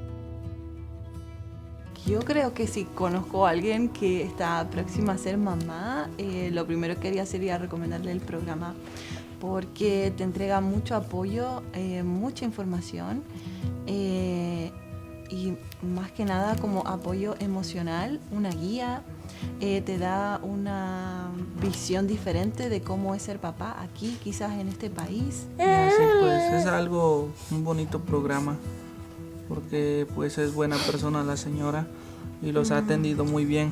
Pensé que nada más iba a ser un programa de orientación quizás para los nuevos padres, pero creo que nos llevamos una linda sorpresa porque Gaby es una persona muy cercana a nosotros, es como parte de nuestra familia, siempre ha estado dispuesta a ayudarnos y a escucharnos con nuestras dudas sobre la paternidad, y en nuestro caso, que estamos solos en este país, ha sido como de mucha ayuda. Es un gran apoyo para nuevos padres, y más aún si están en nuestra situación, que somos extranjeros, que nuestra familia y amigos, como dice Carla, están en otro país, lejos. Entonces sí, viene muy bien el programa para apoyarse tanto emocional y como anímicamente, y bueno, en varios aspectos del programa que nos ayuda a seguir adelante con esta nueva aventura. Te ayuda como a ver distintos recursos que tiene la comunidad para nuevos papás. Entonces creo que es de gran ayuda. No queda mucho que agregar, pero lo veo de la misma forma. Que hemos aprendido algunas cosas aquí y pues los han ayudado, como este programa los ha ayudado para seguir creciendo a la bebé, como con buenos consejos y así. Sí, y creo que también ha sido muy importante el tema de apoyarnos con el libro y saber qué actividades hacer con Máximo de acuerdo a su edad, cómo estimularlo, cómo cuidarlo de los peligros de la casa, como cosas que uno como papá nuevo no conoce, claro. Pues a mí me gustaría que lo siguiéramos visitando aquí en la biblioteca de Covelo. Está tranquilo y muy bonito aquí. Cuando no nos podemos reunir, nos comunicamos por Zoom o una llamada telefónica o por texto. Donde nos visite, porque ha sido nuestra casa. A veces nosotros vamos a Wellits y puede ser en el parque. Gaby llega, hacemos un resumen de cómo ha ido nuestra semana o qué hemos hecho de nuevo, cómo va el trabajo. Luego hacemos las actividades del libro. Vemos si podemos hacer un juguetito nuevo para Máximo. A veces ella lo evalúa, cómo está su sentido motriz, qué ha aprendido de nuevo, nuevas palabras, y jugamos un ratito y conversamos. A mí personalmente también me ayudó mucho a obtener mi licencia a conducir, que era un objetivo que teníamos en cuanto a la familia, sí, para poder estar tranquilos, así que encuentro que ha sido fundamental el apoyo. El objetivo del programa es que las familias estén bien, y que las familias estén bien significa niños felices, niños sanos, y eso en un futuro es adultos sanos y un mundo mejor. Entonces está bueno.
She has made me feel like I'm important and I can go at my own pace, and that's all you need sometimes when you're feeling like you got nobody.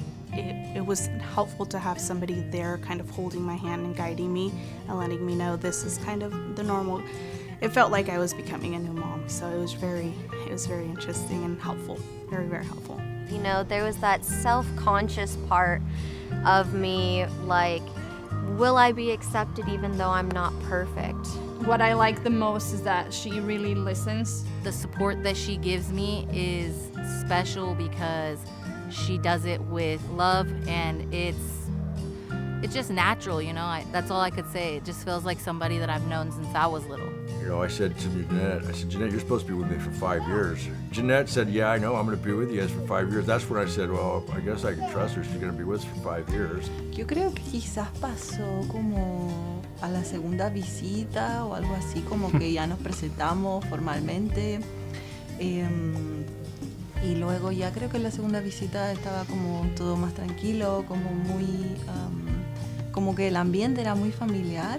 Entonces yo me sentí muy cómoda. Felt like she cared for Sparrow too, and Sparrow really enjoyed it. Yeah, she knew when Gabby came we were going to be making something or learning something, and she'd instantly start digging through Gabby's bags to find out what activity we were gonna do. Not only did we get the assistance with this program, but we also made a really good friend. I'm happy to call Gabby our friend. I think the relationship that we've built has been just, she's a part of the family.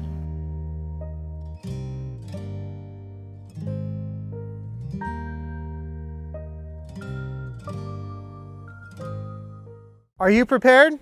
We're the Office of Emergency Services, and we're committed to providing the most up-to-date and accurate information so that you and your family can stay safe during an emergency. Visit mendoready.org. It's our one-stop shop for emergency information. You can sign up for emergency alerts, find your pre-established evacuation zone on our current emergencies map, and find hazard and preparedness information. Imagine you're faced with a disaster such as a wildfire, and you're ordered to evacuate. I'll bet you wish you had more time in that moment. Now's your chance to buy yourself that time. Sign up for Nixle and Mendo Alerts on our website, mendoready.org. Do it today. If you want your family to be as resilient as possible, it's important to take some time today and visit mendoready.org, where you can look up your pre-established evacuation zones on our current emergencies map. You can also find important tools to help maintain your situational awareness, such as the Alert California wildfire cameras and the Caltrans road conditions cameras. We hope you'll take some time today to prepare so that your family can be Mendo ready. Thank you.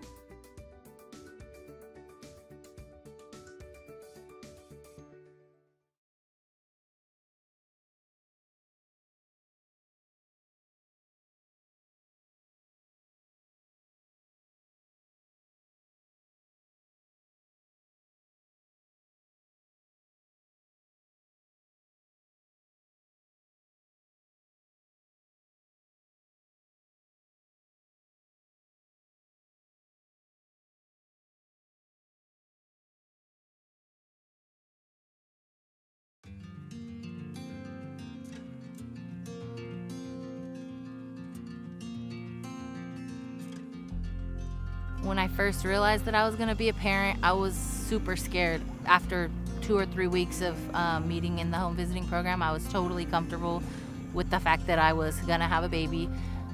Yes, I was still scared, but at the same time, I felt like I had some sense of strength behind me. If I didn't have those resources that Jeanette provided me, I think it would be harder now. I got into the program and I realized, like, oh, this is nice. And now look at me, I work at a family resource center with parents and families, all this stuff. I'm so grateful that I got the opportunity to meet my home visitor, because without her, I think that I would be 10 steps behind from where I'm at right now. Pero pues aquí pues ya los enseñan un poquito más cosas que uno no sabía. Cómo cuidarla, cómo desarrollarla, cómo educarla, y pues es algo bien, porque pues cosas que yo no sabía, pues ya usted nos las dijo y todo como consejos, y pues muchas cosas que se aprendieron. I don't know what's normal for a 22-month-old baby or an 18-month-old baby, you know. When we get together, we usually discuss and get some progress made with the baby. It makes me feel comfortable, and I associate my parenting with her, my home visitor, telling me, yeah, this is going great. So it's nice to know where they're at, what stage they're at for every parent, and also to give, again, your children that head start in education. If I had any questions with her, just call her up on the phone. You know, it was very relatable, very personal. And, you know, with her getting to know my kids, you know, she got to kind of help guide me along the way. I mean, there were so many cool things that I've learned. I went from a very like rough type of life. I was homeless, and she was able to help me get into school, and I actually have enough credits to graduate with the business degree right now. I think I really want to mention just that I'm grateful that I took advantage, because it's something that has put me in touch with my child, or closer to my child and her development. And we're going on to item 2C. So excuse me. Item 2C is discussion and possible action, including options for cannabis facilities licenses, including changes to Mendocino County Code, Chapter 6.36, cannabis facilities businesses, and Chapter 20.243, cannabis facilities, which could facilitate greater allowances for cannabis facilities. So, you know, just looking at some of the correspondence and the conversations that we've had, and we're fortunate to have Planning and Building Services Director Julia Krog and Matt Kudrowski from County Council's office here. You know, we've got a problem in the county with you know, the viability of the industry, and especially for the small cultivators. And so we're trying to figure out, are there things that we can do as a county, or are there things that the state needs to do that could help? You know, we've certainly, the direct sales is one of those things, and that's a state action. And then we've had people saying, well, we could do these micro business licenses, which could create vertical integration of the business, and that would help. And so there's certainly different ideas on how to proceed with that, with these micro business license, or, you know, the facilities, cannabis facilities, which is part of it. And so that's why Ms. Krog is here, and Mr. Kudrowski. And so it's really, it boils down to the questions of, can we make small changes, or do we need to make an overall change? And, you know, what is the kind of the effort required to make those small changes versus the benefit? Or, you know, big overall changes, and what's the benefit? Because it's going to be a heavier lift. And it's also, to what degree is the county involved in these changes? What can the county do? What is it, part of the general plan, or is it part of an ordinance change, or does it require a CEQA? You know, all of these questions are kind of folded into these this situation. So, and then what can the county do vis-a-vis the state? You know, can we advocate for certain changes at the state level that would facilitate any kind of, you know, the greater economic viability of the industry? Because right now the system has been very difficult for the cultivator. You know, we made some of those changes, like Senator McGuire got the cannabis tax for, you know, the poundage reduced a lot, and or got rid of it actually, and shifted it over to the retail side. But, you know, what can we do as a county to ensure that these people, the 600 or so cultivators, can still remain in the business? And so that's what we're here for today, to kind of look at different options. And I'm really pleased that, you know, some of the community has reached out and had meetings with Ms. Krog, and you know, they've talked to me about issues. They presented papers to me, and I think Ms. Krog has an understanding of what the issues are, and or at least some of the issues. And you know, so I think what I'd like to get out of today's session is just kind of talking through some of the issues and seeing where we are with them, and trying to figure out if there's a path forward that we could recommend to the board, or you know, trying to figure out how to make this work for people. So with that, Supervisor McGordy, and then we'll hand it over to Ms. Krog. So we have a wonderful model, which is small wineries, and it's complicated because there's 3 different levels of government involved in that. So there's the federal government with the TTB, and then the state with the alcohol beverage licensing, and then finally the county with land use. But if we look at that over the years, it's made sense that what you do is you get it as close to the consumer as possible. If you're a small brand, you can't go through a wholesale system and be cost effective. And Mendocino County has numerous small wineries that are producing under 10,000 cases. That's kind of the cutoff. And they are taxed differently, and they're allowed production facilities and, relatively simple process to get the permits that they need to do that work. And, I've thought about that the whole time because it's really clear with 10,000 square feet of production, you're not a big business. And you need to, again, going through the wholesale market probably isn't going to work very effectively with you given the kind of the nature of what's happened with the cannabis industry statewide. So as we look at this, I would like everyone to reflect on that on PBS about how that works and see if there's parallel ways to have small businesses be able to sell direct to consumers and what are our roadblocks, and kind of think of how do we plan this so that it could actually work, and who has control over the critical decisions or processes that would allow us to have small businesses that could sell direct. And also answer for me the mystery of needing use permits if things are on private roads. It's still baffling to me. With that, we'll look to Ms. Krog. Thank you. Good morning, Supervisors. Julia Krog, Planning and Building Services Director. So I'll just sort of talk through sort of the way that the Cannabis Facilities Ordinance is currently crafted, because I think that'll inform any discussion that we have in terms of what the process would be to make changes to those regulations. So when the Cannabis Facilities Ordinance was originally drafted, where certain activities were allowed were tied to analogous uses underneath the zoning code. So meaning we looked at, for instance, say it was distribution.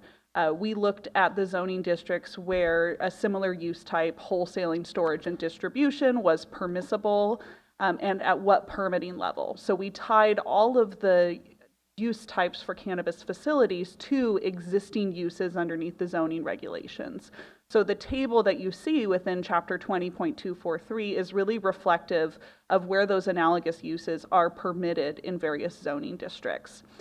So things like micro business have been tied to activity or other allowances for home occupations and cottage industries, as that's one of the few mechanisms that the county had available under our existing zoning regulations to allow more commercial use types in residential areas as either a home occupation or cottage industry and subject to those standards. And obviously those are associated with a residence as well. It's about, being able to have a commercial endeavor in association with your residential use that's, subordinate to that primary use. So anytime we're talking about making amendments, oh, sure. One sec. Supervisor McGordy? Yeah, I wanted to be sure that I'm looking at the right table. Is that table 1 that says permit requirements for processing, manufacturing, testing, retailers, distribution, micro businesses? Is that it? Just make sure before I tell you yes. page 17 of 21. Yeah. So I'm not referring to in any of the attachments. I'm referring to actual county code. So this is under section 20.243060. It is table 1 within the regulations, but it's within county code section 20.243060. Yeah. So we don't have it in the packet.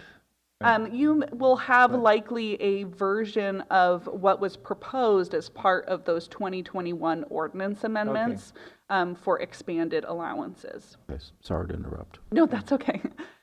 So anytime we're making amendments to regulations, we have to think about whether or not it's simply a zoning code amendment or also triggers a general plan amendment as well. So as we are talking about updates that may be done to the cannabis facilities regulations, and it's going to be a consideration that staff will have to make, likely can't do it on the fly because the general plan is a lengthy document and we would need to work our way through that. But any changes that we discuss making to those chapters, staff would have to analyze whether or not it triggers an amendment to the general plan in addition to a zoning ordinance amendment, and then certainly regardless, CEQA compliance would be necessary. So whether that's, we can find any level of common sense exemption like was utilized in the original cannabis facilities ordinance since it was tied to analogous uses, or whether that requires a more in-depth environmental analysis. So that's sort of the process that would be required. Now, attached to the packet is an ordinance amendment from 2021 that Planning and Building Services had brought forward. The Board of Supervisors had approved that. There was subsequent litigation, and ultimately that ordinance was repealed. But I know that that ordinance came out of some discussions with the non-cultivation working group that was in place, and looked to really try to make the ordinance more functional. It corrected some references to state regulations such as temporary CFBLs that were no longer in place, so it was removing that references to that. Corrected some definitions to have better parity with the state regulations, and then also looked at some expansion of some of the use types where certain activities could be allowed, again, still tying it to analogous uses. So as it is right now, that OA 2021-0001 that's included as attachments to this is not effective at this time. So when when Supervisor Hashak first approached me about talking further about cannabis facilities, my first question was, is it related to this prior ordinance amendment? And I understand now that while some elements of what was proposed in 2021 and ultimately approved but then repealed may be helpful to the cannabis industry, there is likely more that needs to be done in order to address issues for small operators and cultivators. So with that, I really am ready to listen, and ultimately any direction from this General Government Committee would go to the full board to formally direct our office to pursue any ordinance amendments, but I'm available to listen and do my best to answer questions, although I may not be able to answer all of them on the fly. Right. And, you know, coming from the public schools, I wish we had a flip chart here so we could write down some of these ideas, right? But, you know, I'll take notes, and I'm sure other people are taking notes too, but we're trying to figure out, you know, what the path forward is, you know, so what happened in 2021, you know, what I'm hearing is some of that might still work, might be applicable to helping out, but it's not the whole picture. And so some people have, you know, different versions of what is really needed. And so that's what we're here to try to just hear and see if there's commonality in what we're saying, or if there's different paths we need to pursue, whatever. Okay? So with that, Supervisor McGordy, do you have anything to add? So I sort of said my piece, you know, and again, my vision would be that small grower would be able to process his or her crop on site and store it safely, and also be able to have some way to retail directly to the public. If they couldn't do that, then there should at least be a pathway to have the equivalent of like a CSA, community supported agriculture, where they have clients who they sign up and they can deliver their product to, or there should be farmers markets for them at a regular basis where they can sell. So open it up so that small producers have access to markets and do not have a huge overhead that makes their business not feasible. Very good. All right, so who wants to go first? I'm keeping a theme going today. Hannah Nelson, thank you very much. I want to start by reflecting, and thank you, Chair Hashak, for reminding everybody that really we're here to look at analyze different possible needs and different possible solutions, and not necessarily have to come up with a unified vision, but rather looking holistically at what I'll call nibbling around the edges, more substantial changes, and then kind of massive overhaul. And nothing prohibits us from operating on all cylinders at the same time and analyzing each of those things so that we have perhaps short-term, medium-term, and long-term goals that are working in conjunction with each other and will continue to arrive at something that fulfills the needs of the people who have stepped forward to be licensed in this county for commercial cannabis activity.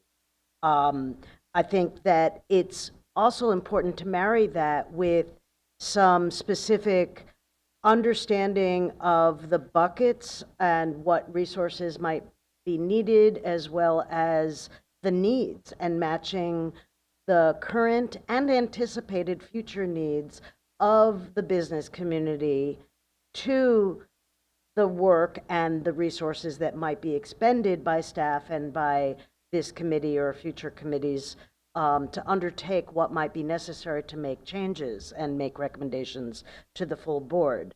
I submitted a memo that just kind of outlined a lot of questions and a separation of types of categories of issues that would arise and that aren't specific to whether it is helping one particular type of cultivator or other type of operator, new, old, size, just kind of helping us give a framework to all of those issues.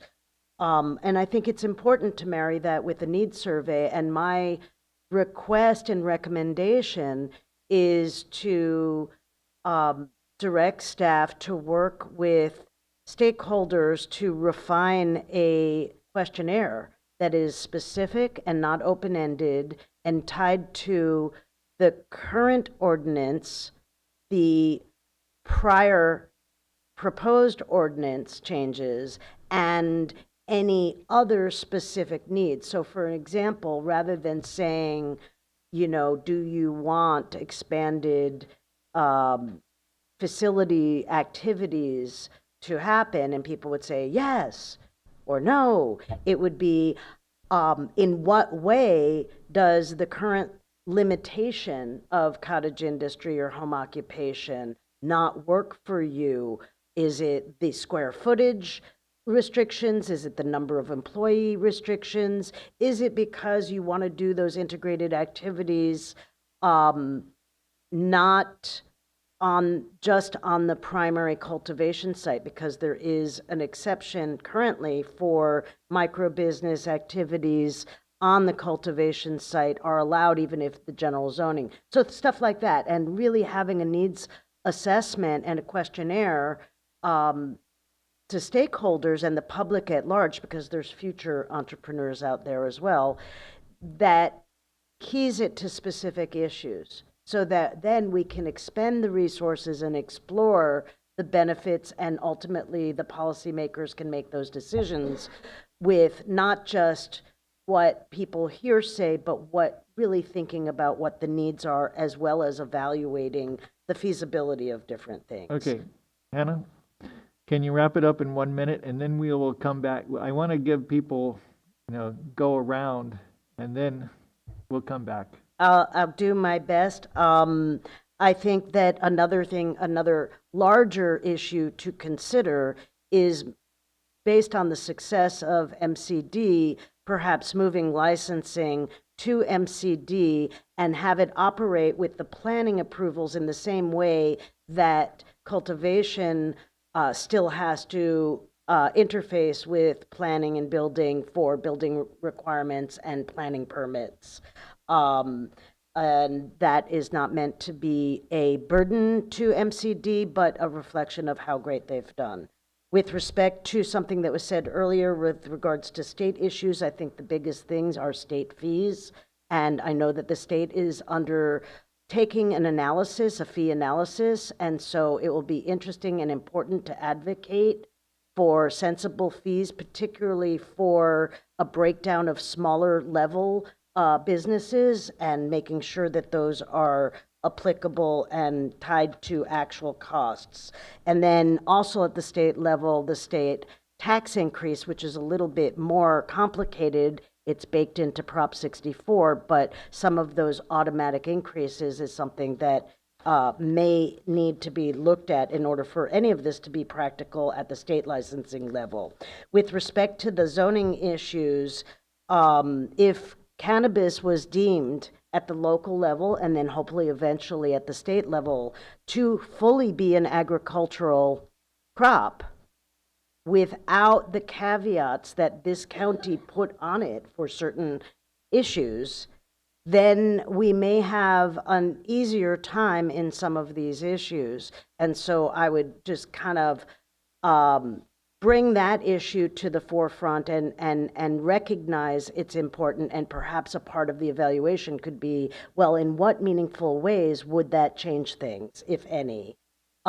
Two things that were not a part, and this is it, I promise. Okay. Two things that were not a part of the prior ordinance that was brought forward, approved of, and then repealed were consumption lounges, which are now allowed at the state level, and some of the processing of Farm A wants to process Farm B, and I gave in my memo the example of blackberry, so I think I'll leave it at that, and thank you for your indulgence.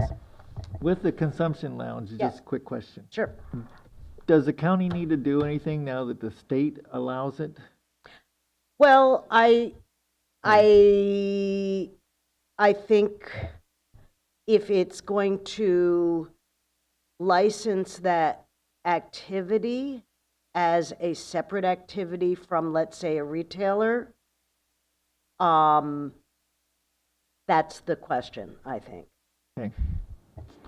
Ms. Krog, do you have anything to add to that? I think it's something I'll just review our regulations to see whether or not there would be any changes that would need to be incorporated for Okay. that. Okay, next.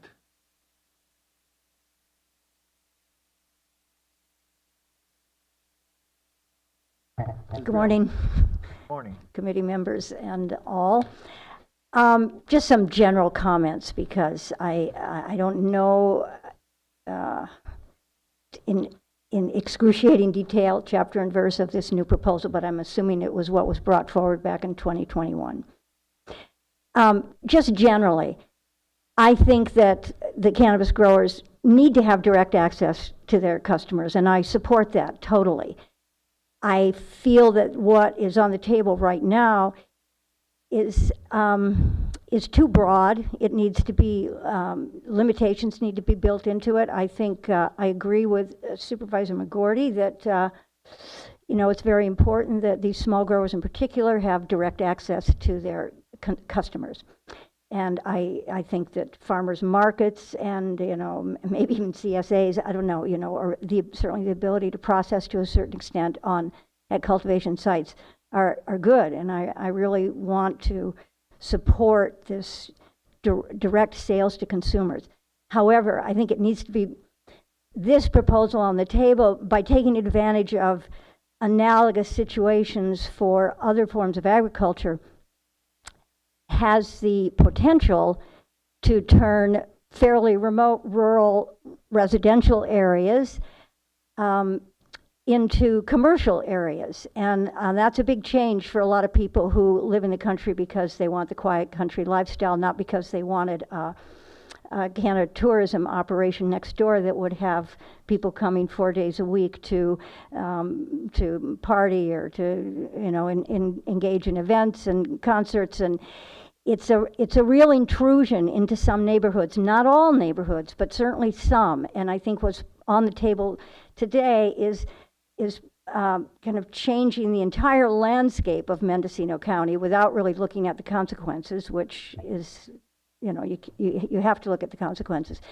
I think that the purpose, which is to enhance the ability of the small growers to sell directly to customers, needs to be focused on, but this approach of trying to use the current configuration of county laws and zoning regulations and make it analogous to any other kind of ag, and so open up all of these cultivation sites, permitted or in the process of being permitted, you don't even need a permit, to become basically lodging areas or restaurants, event centers. It's just not fair to the neighbors. So I would recommend that we really zero in on how to help these cottage industries and micro businesses. I know those have technical implications. But I appreciate, Supervisor Haschek, your invitation to have a conversation here and get ideas out on the table, because I think there's a lot of that and it needs to be done. Thank you. Yeah, Supervisor McGordy. I think that's exactly right about we have to think in the context of where these facilities would be. And what I've noted, the more, when we have cannabis close in to small parcels, rural residential parcels, we have problems because there's always, the smell issues, and people have their 2 acres in a basically rural area, and they expect a lot of things. They expect it to be quiet, they expect it to be serene, they expect it to be nature, and anything that interferes with that creates a conflict then that we don't want to legislate in. And increasingly, I had an experience a while ago of going to a winery in Sonoma County that I'd been going to for years because I knew the owner fairly well, and he had been an early pioneer in organic wine growing, so I had interacted with him as we kind of built up our organic wine growing program statewide. And it was like 3 o'clock in the afternoon, and all of a sudden the tasting room goes, "You guys have to leave because we have an event." And I'm going, "What?" And they basically chased us out. And then, 30, 40 people came in. So those are the kinds of things that really changes sort of the focus of what I'm talking about. It's not to create these businesses that are catering to necessarily everyone's experience of wanting to have the possibility of lodging or dining or whatever in every place. But it's really to be able to do commerce. It's to be able to meet the customers and sell. And I think that this is exactly right. We want to be sure that we're real clear on what the purpose of an ordinance is. There could be the need for those sorts of experiences, but they're probably going to be in maybe larger, more isolated, more buffered places where they're not going to really interfere with a neighborhood. So I kind of agree with what's been said. Mr. Hansberry. Hi, I'm Paul Hansberry, lovingly and legally. I've got my partner Susan and I have quite a bit of experience with microbusiness. We've been pursuing a cottage microbusiness ever since we saw what the state did to the microbusiness license, which is not micro by any stretch of the imagination. In the statute, there is section 26070.5, where they talk about a temporary license and a feasibility study. They talk about nonprofits, and they outline what could be done. They said that they should investigate the feasibility by January 1st of 2018, and I'm sure that they did. They just didn't act upon it. This might get me in trouble with a room full of bureaucrats, but I'm telling you that it's time to stop talking and start doing something. So I say that we take this appeal to the state to get this feasibility study. We start a pilot program, feasibility study. My idea is that the applicant would put together a business plan of what they want to do, right? They would present that to the county. As part of this, participants in this feasibility study, this pilot program. We're not changing the ordinance yet. We're not doing anything like that. It's just a fact-finding mission. We're doing something, not talking about it, not theorizing. We're doing something about it. So then you take this business plan, you present it to the county. The county then looks at it, doesn't necessarily say, well, it doesn't check this box because of this. You use common sense. Okay, well, because of this. Wait, the state says that you have to have this kind of security measures. Well, according to this thing here, the state is allowed to forego those different things according to scale. Right? So it's not one size fits all. This is a feasibility study. It's not compliance with a statute or an ordinance. So what I'm proposing is that we approach the state and try to get these temporary licenses so we can see how they want to work. We put it, cookie cutters never work legislatively. One size never fits all. So, for instance, there may be an applicant that wants to have a bed and breakfast or have farm tours. For myself, I would never want to do that. I'm a medicine maker. I just want to be able to make my medicines and to manufacture in a safe manner and put together a business plan for doing that. All right? So put together a plan of what I want to do and have it a site-specific license. A site-specific license. Not something that because somebody might be too loud over here on a given day in a residential area, whereas another person might have 600 acres in the middle of nowhere and not bother anybody, but that person would not be allowed to do that because this might happen over here. Let's have a site-specific license in this feasibility study, see how things work, and see how the local jurisdiction has the ability to create a license for their constituents that suits their constituency, instead of a one-size-fits-all like the state is doing right now, where people in LA, the regulations in LA, in Mendocino County, it might as well be a different planet. So let's have a license that suits the constituents for the county, allow the local jurisdiction to create this license based on their constituency. The last time I spoke to Nicole Elliott, she was very willing to talk about this. I think that it's time to start doing something instead of just guessing and getting it wrong. They've got it wrong for 5, 6, 7 years now with the state. It's time to give it a pilot program. Have it capitated. Typically it's 3 to 5 years for a pilot program, a feasibility study. Let's see what works. All boots on the ground. Talking about it and theorizing, this might happen or that might happen. Well, yeah, it might. Well, let's see if it does. And let's see what happens if the local jurisdiction can use common sense instead of hiding behind an ordinance. So I've got ideas on just outlines. I've got a bill that was going to be drafted by Assemblymember Woods, was going to be put on his slate. Unfortunately, the timing sucked. It was had to be pulled from his slate because COVID hit. And the governor said only budget bills and pandemic-related bills would be accepted. But this was done, and we couldn't, during COVID, we couldn't go and bang on doors. But this was a pilot program. We spent 6 months with Legislative Council putting this thing together. But these were just basic ideas and an outline.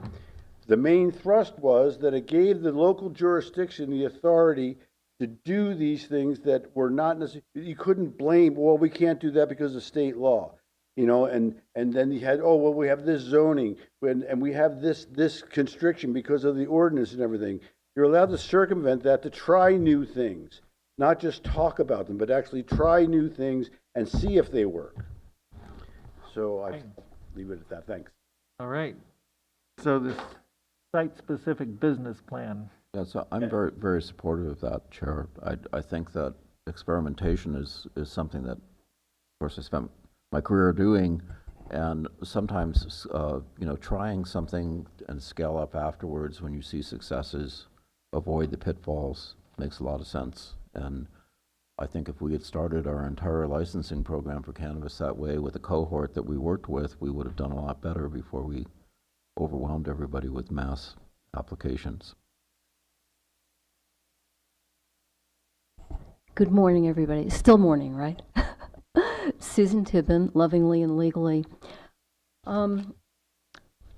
Before I share this proposal with you, just to clarify, particularly for people who may be newer to the cannabis space, maybe listening in, when we talk about direct to consumer, it's really important to acknowledge and, at least in our county, fix The fact that direct-to-consumer, for instance in San Francisco, demands about a $5,000 buy-in, and then you can sell to the consumer.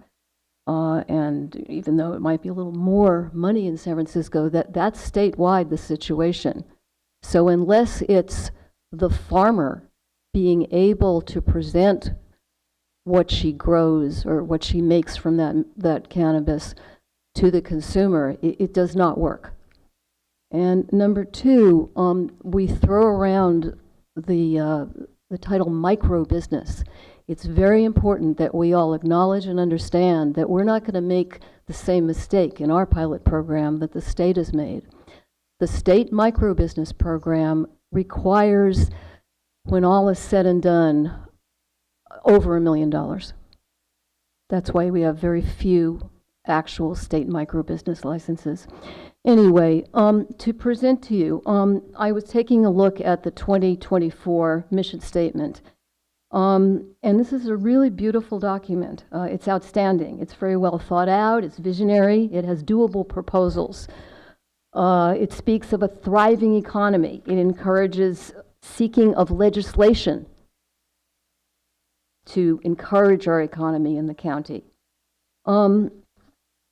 The Cannabis Department is really doing a stellar job. And the problem is that we all remember this room filled with people. Almost none of those people are in this room right now. Many, many people have fallowed, as was mentioned in the report. Most of the people we know who have fallowed have done it for financial reasons. They are almost bankrupt.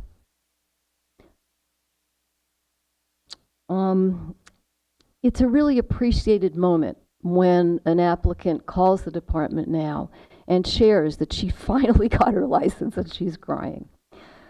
But the reality is that there are dozens and dozens and dozens of small farmers who are not filling the room, and they are the very people who put Mendocino on the map. They're the ones we brag about. Cannabis culture, Northern California culture, the Emerald Triangle. You know, where are they now?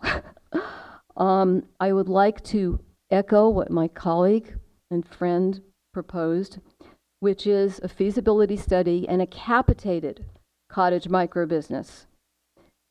And the reason for that is that it minimizes the county's exposure.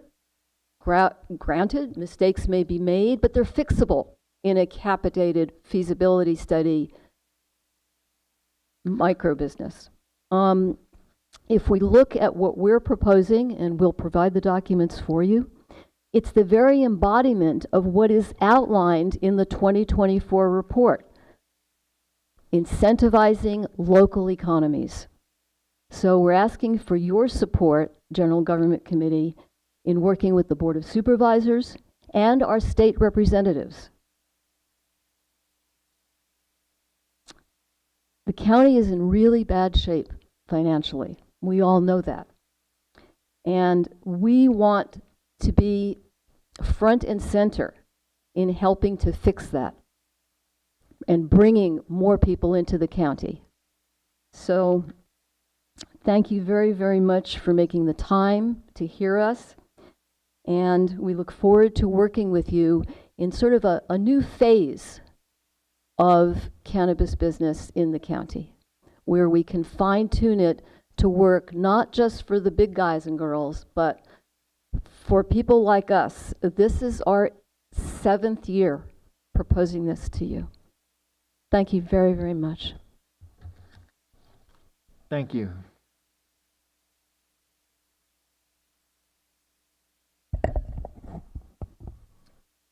Hello, good morning. Stephen Amato, Mendocino Cannabis Alliance. Before I begin, being that this is the final GGC of the year, I'd like to just thank staff, Sarah McBurney, who's not here. If she's listening, I'm sure she is, and our supervisors for all the great work this last year.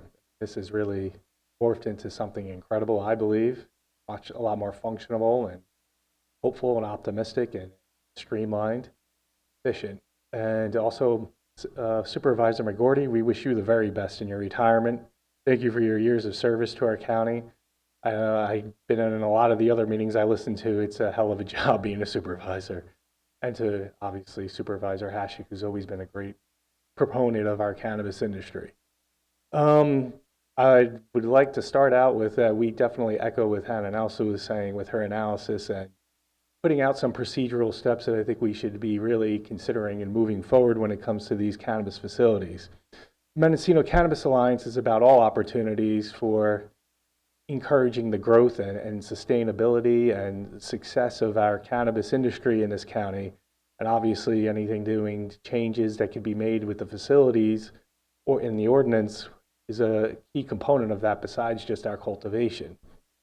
Being that this is the final GGC meeting of this year, we're assuming there's going to be, well, we know there's at least one and probably going to be 2 new supervisors that are going to be taking on the torch for these going into 2025. So I think it is important to kind of set a foundation for them to begin and work from. And I really feel that Hannah's suggestion of doing an analysis kind of survey type thing with county staff, if that would be allowable from the board, to maybe be the starting point to really assess the needs that folks have and focus in on what's really important and then what needs to be done and how we're going to tackle them moving forward to number one, give the new GGC board members, direction of how they're going to get started so that we're not starting from a place of chaos. We have some sort of focus, some sort of direction, and we can move forward in a really reasonable way and hopefully a timely fashion to really get the help needed to our community. Because yes, businesses are struggling all across the board, and in the cannabis community, it's been rough. It's been a rough few years. We hear from our membership and from the community at large here, especially in Mendocino County, they really are biting at the chops to get, direct-to-consumer sales, as Mr. Magorty pointed out, how it goes, how small wineries, how critical it is for small grape growers in business. I mean, I'm a small grape grower. I grow 26 acres of Cabernet, and we do a small bottling program. Without being able to really get directly in front of folks, it's good luck selling your product for basically at cost or below. And I'm sure you're starting to hear from wine growers in this region the struggles that they had this year in the grape industry has been devastating. So let's try to stay ahead here. Let's try to keep the momentum going. Really hope that the new, board members, board of supervisors that join our GGC have the same enthusiasm and forward-looking outlook on this. I'm more than sure that the cannabis department is going to keep doing its hard work, but let's just at least give them some sort of direction to get started in the next year. Thank you. Okay.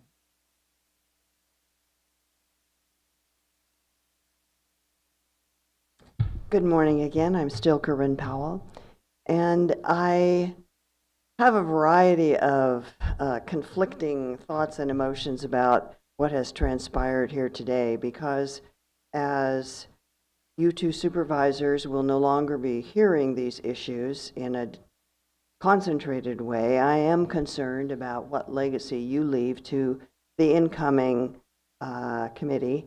And I am hoping, as Steve just suggested, that there may be some transitional document or something. I'm not quite sure how you will do that.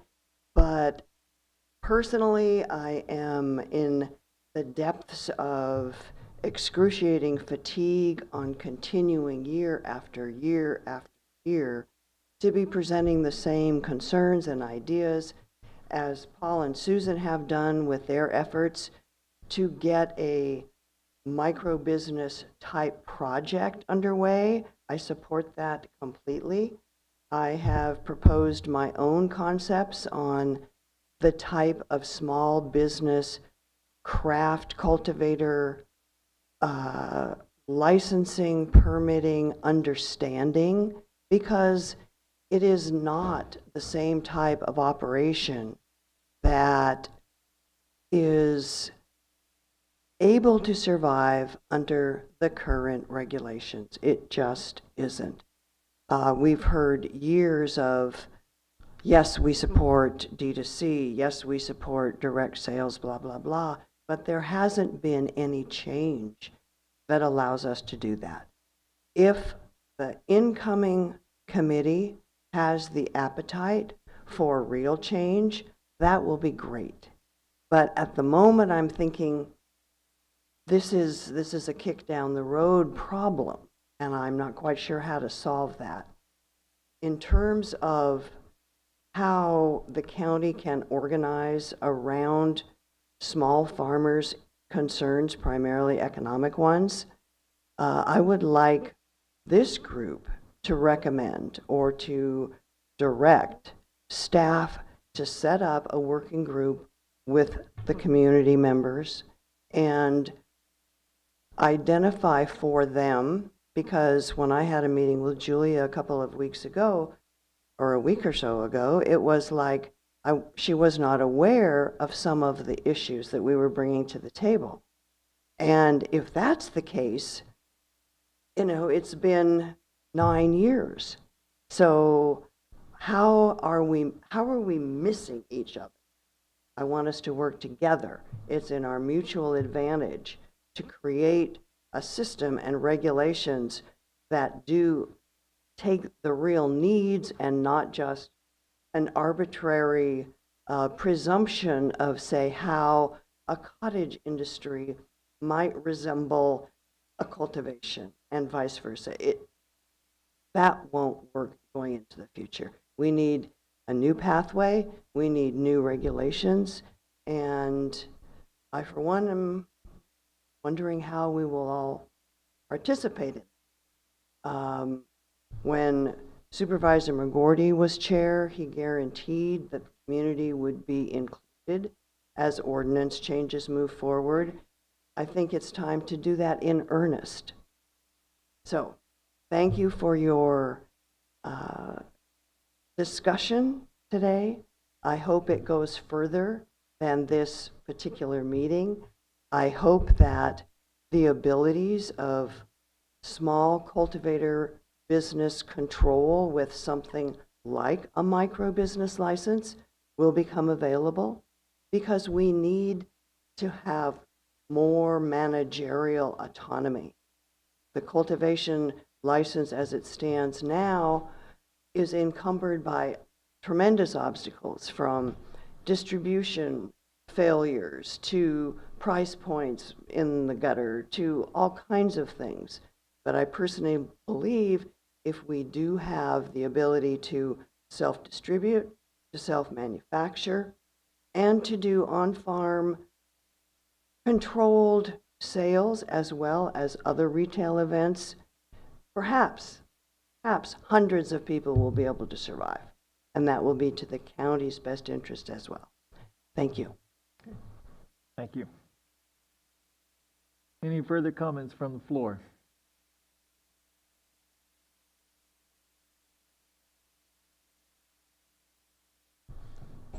Good morning. My name is Tekla Brose.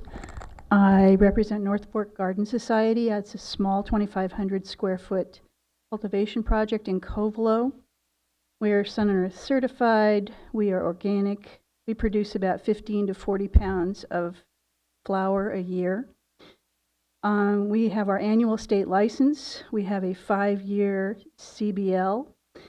I would like to take this opportunity to thank the county, to thank you, supervisors, to thank the staff, to thank also the cannabis department for making it possible for us to have our license, to process our applications in a timely way. It was taking a really long time. This year it's taken much less time. And we're very grateful for our 5-year CBL. We are an equity farm. We have no grant, but we do take assistance for our fees and for our tax, minimum tax due. Even with all of this, we are still not breaking even after 4 or 5 years in business. We've had 3 distros in 2 years, and 3 of them have failed or had problems, which has cost us every time frozen products, just an endless series of hurdles to overcome just with the distributor process. I fully support everything that has come before me. I thank you, Mr. McGordy, for for the support of cannabis as agriculture, because certainly it is an agricultural product, but it is treated so differently within the state framework and also so far within the county. What I would like to do is encourage the new board coming in, and for this group to recommend to the new board coming in that a new kind of microbusiness be created within our county to show how it can be done. Let's break new ground here. The idea of a survey or some sort of a process that gets the ideas from the stakeholders is an excellent one, and the idea of a pilot project, really fully support that. Whatever the county can do within its own framework to make changes to code, to planning, or to ordinance that would allow more of a microbusiness framework for people to work within would be great. Also, I would like the state to be encouraged to bring forth legislation that would assist with this microbusiness idea. I would like to encourage that small farms can transport. I have to pay every time 1 or 2 pounds goes somewhere else from my farm, or goes from another place to another place outside my farm. I have to pay every time. If I could just put it in my car and take it there, that would be great. Direct sales would be totally, I think they're critical. I don't think small farms can survive without them in this. Both of those, I'd like to say, should be, and of course, within metric and fully transparent. Shipping. I think that small farms should be allowed to privately ship within the state, within metric, with all the regulations, but to be able to get it to a customer that doesn't live at my farm in Covelo. I think that the microbusiness should not be tied to being a cottage industry, that it should not be residence required. I think that that what Ms. Krog said about tying that this idea has to be run through existing residence requirement or zoning requirements. I think that would address the problems with having an event at your farm or whatever. And I also think there should be a lower state fee for this process. It's too expensive. I can't get myself a state microbusiness license at the moment. I'd love to, but I cannot. So that's my ideas. And thank you very much for your attention. Thank you.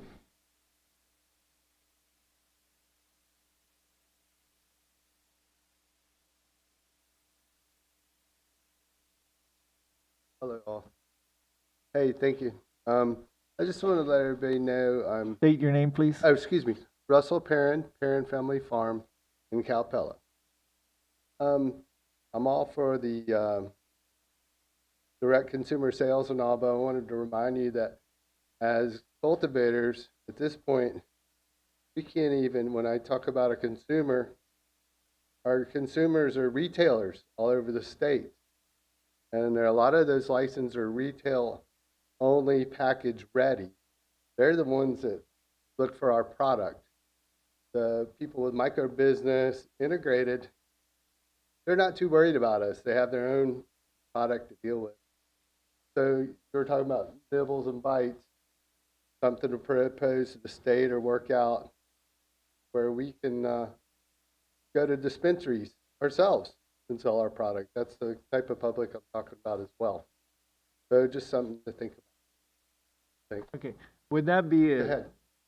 Is that something that you think that the county can do, or is it a state? I would suggest, well, when you're looking at these micro businesses, for me to be able the ability to have the lab come to my farm and test the weed, they take the sample, they take it back to their lab, they test it. That's already being done. So at that point, then I need custody of it so I can take it to retailers. I mean, there's plenty of retailers looking for our stuff. Once they see your face and they know who's behind the product and where it comes from, they're so excited to get us in their store, even though we might charge more than the market price. So getting, tied in so they see who we are as a Mendocino culture, I think that would be a big help. Okay, thank you. All right. Well, let's go to online. For online, we have Tamara. Hi, Tamara Kislak, That Good Good Farm up above Anderson Valley. I am so proud to be in the room with so many people with so many good ideas. It sounds, board members, it sounds like you have a strong understanding of the situation, that with the limited square footage that we are allowed to cultivate in Mendocino County, we have challenges in bringing in the same sort of revenue. We're also rural county, and we have less access to consumers and retail locations. To drive from Covelo, to drive my hour down to the 128, and then down to LA. We have significant struggles that are unique to our county. I think a micro business, this is my personal opinion, I think a micro business license is not a silver bullet, but it really brings a lot of value to small cultivators and to the county at large by bringing in more tax revenue through bringing, it sounds like you understand this, but a micro business license allows you to do minimum of 3 out of 4, distribution, sales, manufacturing, and cultivation, and you could do all 4 if you'd like to. Distribution fees are a significant burden on cultivators at this time, and many of the distributors that we work with are not in the county, and so any revenue that goes through them is not coming back to the county. Manufacturing, same thing. People are working with manufacturers out of the county, and that money's going out of the county. Non-storefront retail sales that are would allow, if you have a micro business with non-storefront retail, you would be able to participate and sell directly to consumers at any current cannabis event. Those have their own challenges, but having a micro business license solves the problem that was trying to be solved with AB 1111, just by having a micro business license, and additionally having distribution, sales, as Russell said, being able to drive your product to retailers. So micro business licenses would keep small businesses alive, and I think it sets up Mendocino County as a center for direct shipping. So Supervisor McGordy, you're talking about small wineries. Small breweries have direct to consumer shipping locally in the state of California and federally. There has been, and there continues to be efforts at the state level to get direct to consumer shipping. One of the frameworks that was proposed to work within was the existing micro business license. So if you'll indulge me, we understand the problem. My suggestions now, my understanding from myself and at least a dozen other farmers that I've spoken to, is that the land use is our hurdle for this first step. The first step is getting local approval, getting a local micro business license. And many of us don't have homes on our properties because it's agricultural endeavors. Many people have limitations to access that makes commercial buildings impossible to build on our properties. And so what I would suggest, I love the home occupation idea in theory, except for many people don't have homes and many people can't build the commercial buildings necessary for cottage industry. I understand the desire to base ordinances on previously existing ordinances because a lot of the work has been done to think through some of the concerns about turning remote locations into commercial areas. And so I think there's a lot we can pull from that if we could remove the requirement for a home in home occupation and make activities, manufacturing, distribution, and non-storefront retail, not having people on site, available in utility buildings, or I love to hear what county staff and board of supervisors think, another appropriate building type that's available on agricultural land. And finally, I'd like to respond to concerns. I heard the woman who, I didn't hear her name, but had concerns about turning remote rural locations into commercial areas. Speaking about lodging and dining, I feel like that's muddying the water a little bit, because my understanding is that if you wanted to have a hotel or a restaurant, you would need significant other permitting. Non-storefront retail, non-volatile manufacturing, these do not have a significant impact greater than what is currently happening on cultivation parcels. And I hate to throw this in there, but we're outnumbered 10-1 by our non-licensed colleagues in the space, and they're doing whatever they want on their space. So I would urge the county, so to summarize, I'd urge the county to try and find a solution where we can have, because currently micro businesses are allowed on any zoning where cultivation is allowed as an accessory to cultivation. I think that's amazing. Our challenges are requirement for a home or a commercial business. And I'd love to see support for direct to consumer shipping at the state level. Thank you so much for indulging me. Okay, thank you. We have one more online, Mo Murray. Okay.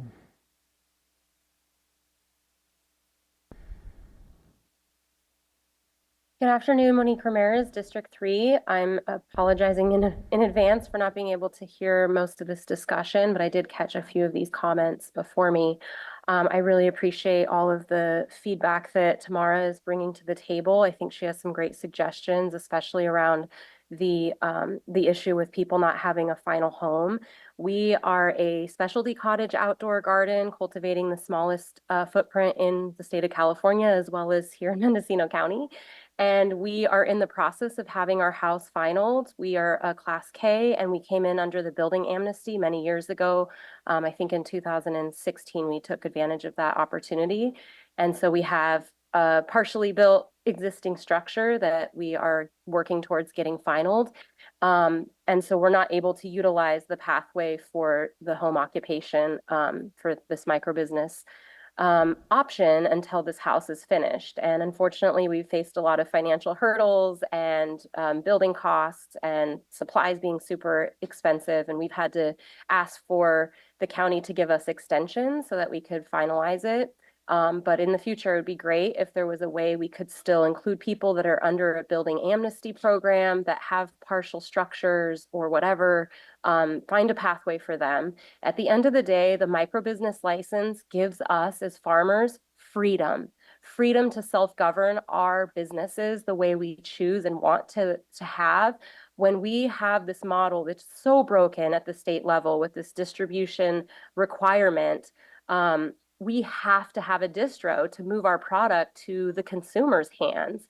And the distros, many of them don't give a crap about our success. They are not trying to find accounts for us. That's something we have to do on our own.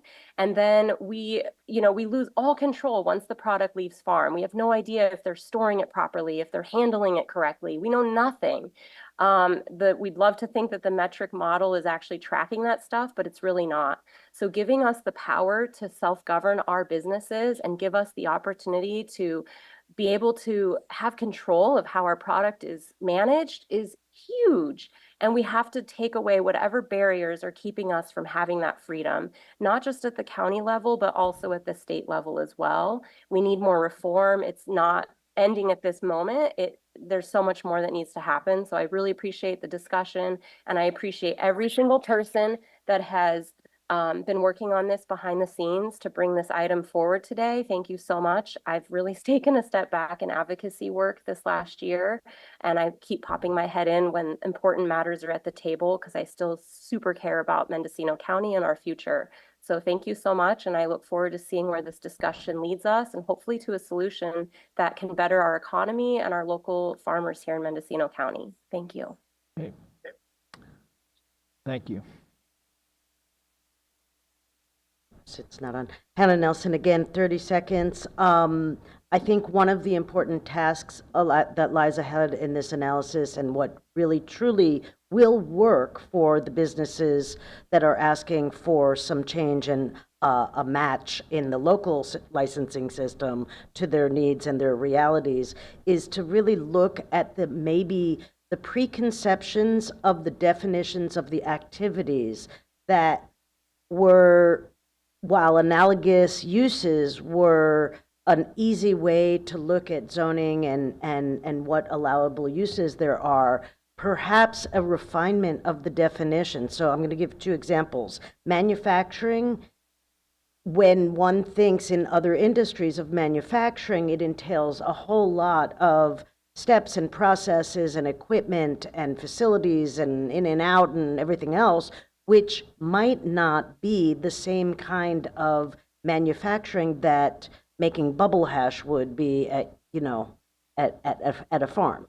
So looking at the differences in those definitions, same thing with distribution, one envisions, and perhaps looking at number of vehicle trips envisioned and number of employees and size of footprint are better ways to come up with subcategories of definitions that then we could still do the analogous thing, but making sure that it's really analogous.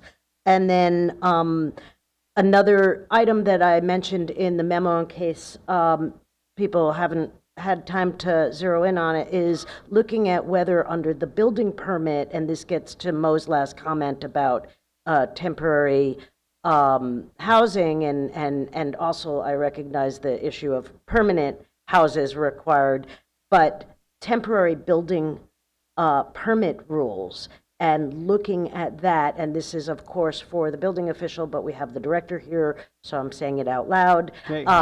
And so that's another issue to look at as ways to Okay.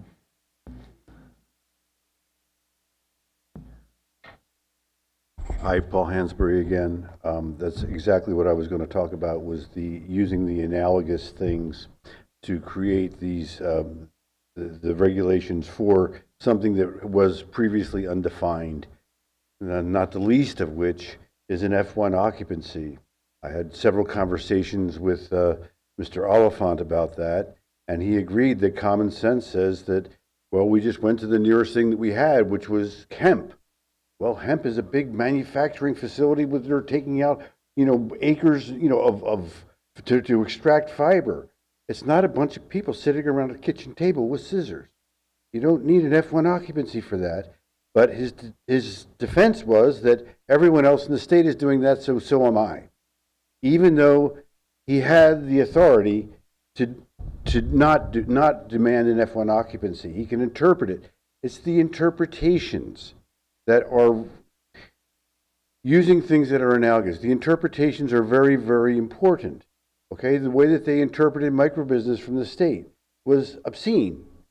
It's not a microbusiness. They went to I sat across the table from the lawyers at the BCC at the time, and they said that that cultivation was at 10,000 square feet, plus that's the cultivation area. So your compost bin, your drying shed, all that just decreased your canopy size because of the way they interpreted it.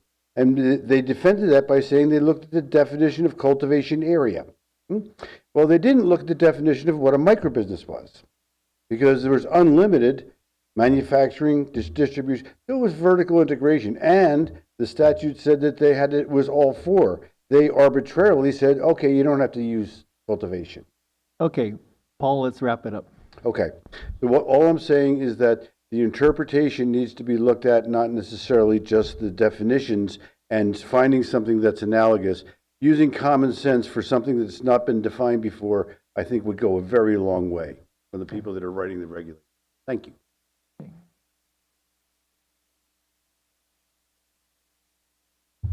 Good morning, good afternoon, everybody. My name's Phil Cruz. I'm the owner, along with my 2 daughters and wife, of Mendocino Family Farm.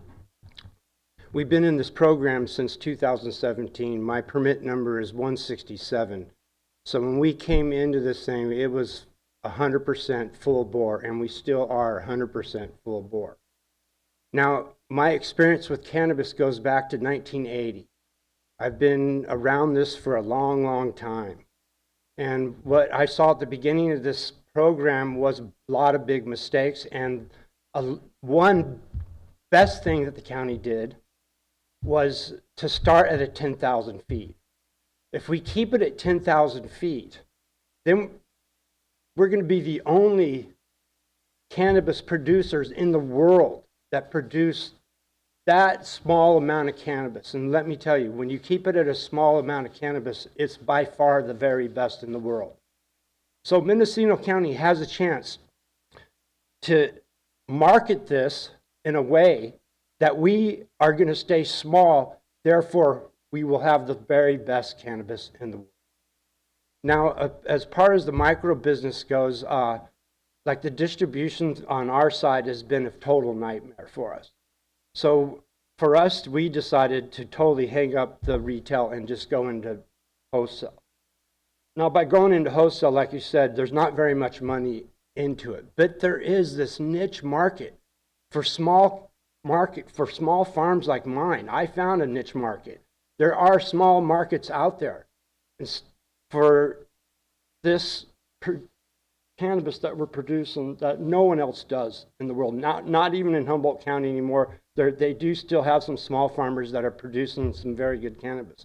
But for the most part, Mendocino County at this point is producing the very best cannabis in the world.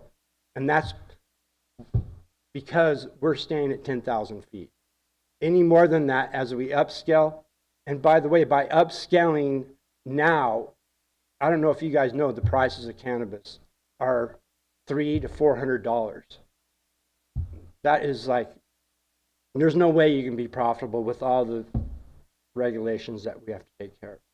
But I just think if we just keep it down a notch and not try to even think about expansion and really keep going towards micro business and direct consumers, Mendocino County, we will succeed. But if we can't get direct consumer, I think eventually every farm in Mendocino will go out of business. This was a great place for us black market guys to grow back in the day because we could be way out in the woods and hide it. But we're not going to be able to compete with counties that have farmland going across, right? So if we just keep it at the 10,000 feet, we keep good people staying here, not these big companies coming in with what comes along with that, environmental nightmares and whatnot. Okay. So anyway, I just wanted to bring that up, and it looks like to me that we are going forward in a positive direction. Things have changed quite a bit in the last year. We've gotten everything up to date. We're waiting for our annual to come through any day now.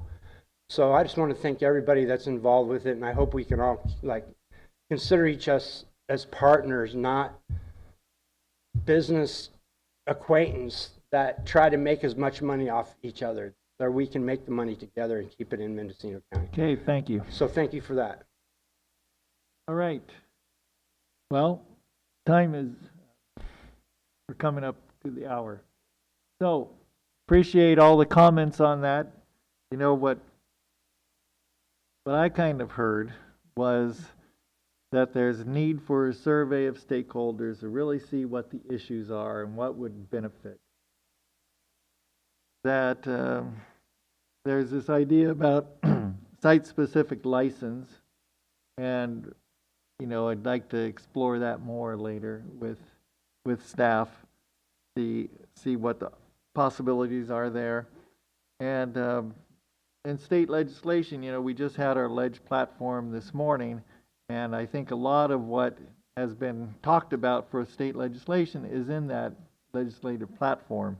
So if people could look at that, you can see that the county is working on those issues with our lobbyist in Sacramento. Okay, and then the whole micro business license, and we're trying to figure out. But it seems to me like maybe the best step is to pursue the site-specific license issues and also go back and survey stakeholders. What's really Supervisor McGordy, did you come away with anything else?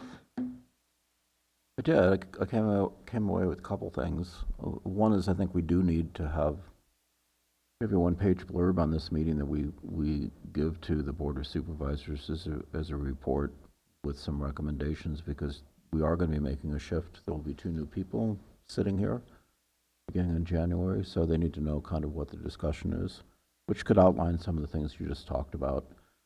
The other thing that's really important, the power that supervisors have, besides the lobbyists, is to go direct too. We have, a new state assemblyman, Chris Rogers. I would engage him in this conversation. I'm pretty sure he's supportive of direct marketing coming out of Sonoma County. He knows all about small-scale agriculture, and I've talked to him about it before, as well as Senator McGuire, who, being pro tem, is in a good place to make things happen. So that's one kind of power that we have as supervisors that I think is really, really useful to help move things forward on it. It's totally clear to me that if the cannabis industry is going to stay somewhere between 10 and 20,000 square feet of cultivation here in Mendocino County, they have to be really close to the consumers, because the economy of scale just isn't there. The possibility for high quality is there, and it's kind of like the difference between going to McDonald's or Chez Panisse in terms of what the offering is. And we've also heard from about the quality of the purity of cannabis from Mendocino County, where a lot of the plants have been grown in places where there's never been any agricultural insecticides or pesticides put on. So there's no legacy toxicity from, chlorinated hydrocarbons or other materials that might be in the soil. So that's something that I think is a selling point, especially for those who may be using cannabis as medicine. So we have to build on that. So the other thing that the cannabis industry is kind of missing is that, the Mendocino Wine Growers Incorporated promote their region, and they assess themselves, all right? Mendocino cannabis growers need to do that as well. You need to tell people why you're fantastic, because otherwise there's so much noise in the marketplace they're never going to hear. So that's something, internally for you as a group of producers that you should think about doing, so that,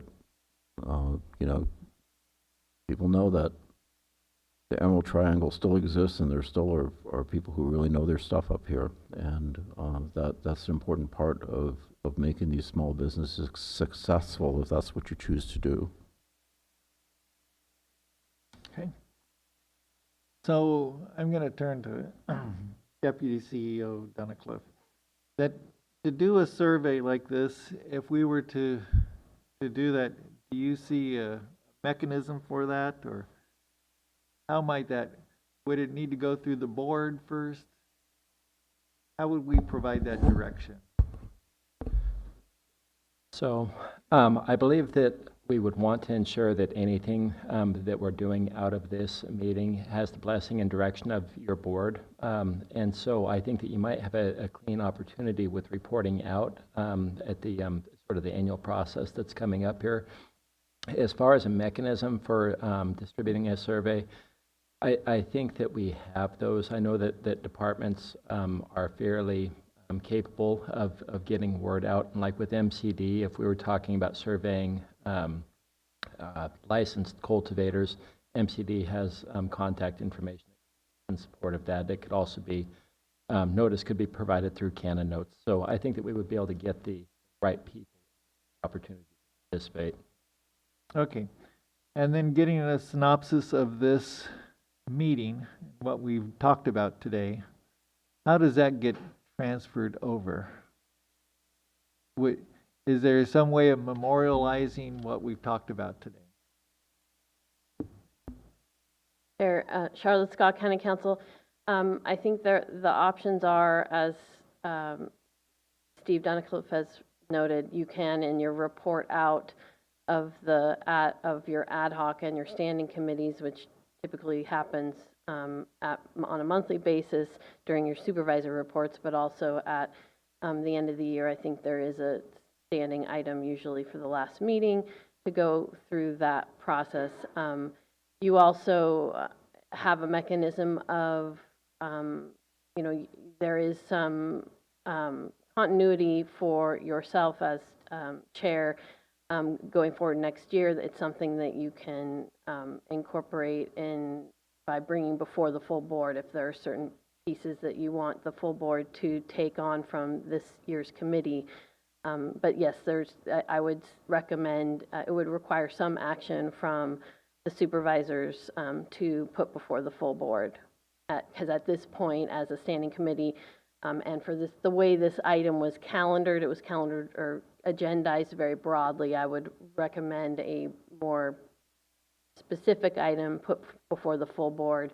But I think as the referral from this item is the outcome of today's item is as agendized is more a referral to the Board of Supervisors to have a further discussions, or if you separately calendared an item for the full board to have a scope of looking at some of the issues you've heard today and get the board's buy-in on moving forward with some priority, some of the priorities that you see.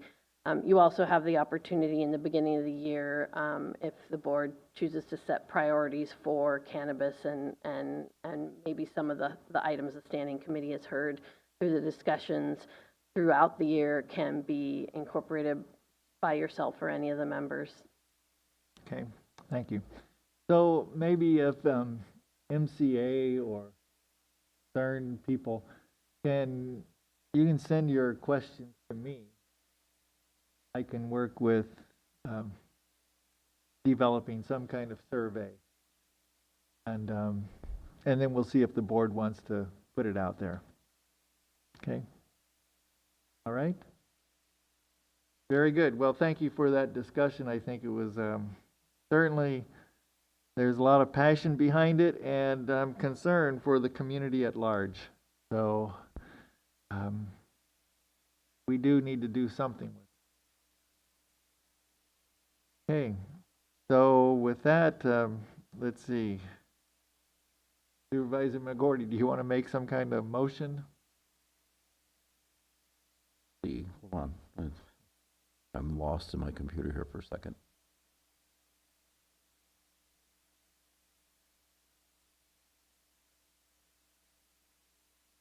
Well, I guess I move our recommended action that we also produce a recommendation to the full Board of Supervisors on the conversation that we heard today, a summary and recommendation to continue discussion, and direct staff to work with us on it.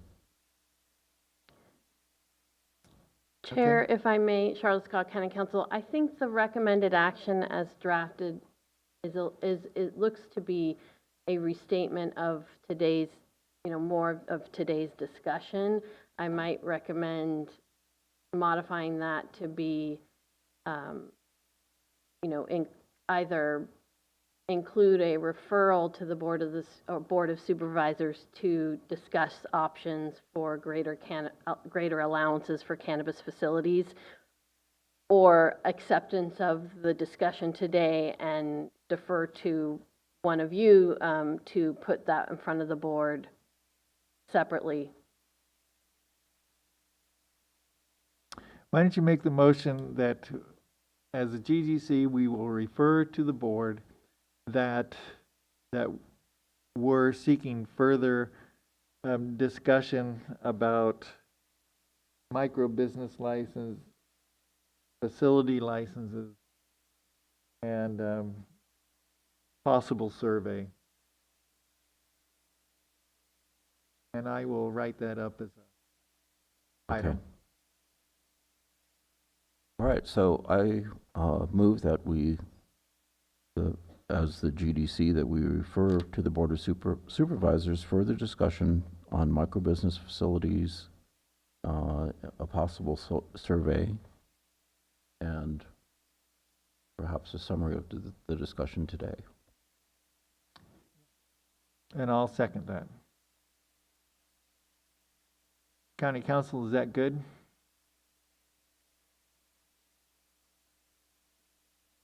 I didn't quite catch the motion, but I think as long as you're putting it in front of the board for further discussion, I think that's fine.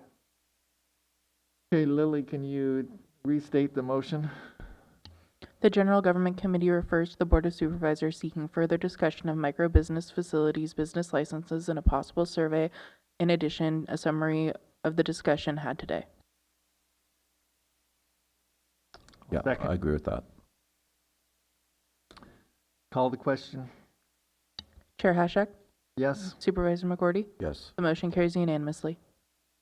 All right, item 3A, approval of minutes of October 23rd, 2024, regular meeting. I motion to approve. I'll second. Any public discussion? Seeing none. Any online? Seeing none. Okay, I'll call the question.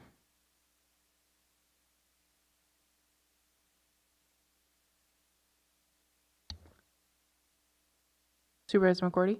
Yes. Chair Hashak? Yes. Motion carries unanimously. All right. Item 3B, public expression for anything not on the agenda. One final time. Good morning, afternoon, Hannah Nelson. Two things. One is I just wanted to say that I spent a week in Michigan canvassing to get out the vote, and I've knocked on 1,000 doors, and one of the most important things that I saw going into many different neighborhoods of different characters and features was the importance of having open and clear dialogue with people, regardless of presumptions. People who answered the door and engaged in dialogue with me blew my mind in terms of what my initial perception was compared to how the conversation unfolded. And I just think that it's an important thing to carry forward, even though the efforts felt like they were in vain. It meant something to me to carry forward those conversations. And as we have discussions of all types at the GGC about all issues, I think it's really imperative to remember that the preconceived notions should be suspended and an openness about communication. And I do see that evidented here, but I just want to make a special comment about that. Second, positive announcement. As most of you know, I'm also an advisor to Origins Council, the state organization that deals with cannabis advocacy at the state level, and has a collection of regional partners, including MCA, which is a regional partner of OC. And the other work that OC does is in the research and education and development program. And that's not in the governmental affairs part, but in research and education.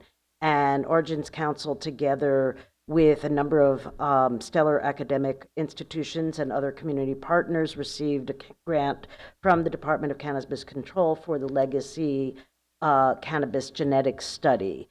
And that study is underway, and there are a series of free public workshops, and I'm not going to go through the specifics.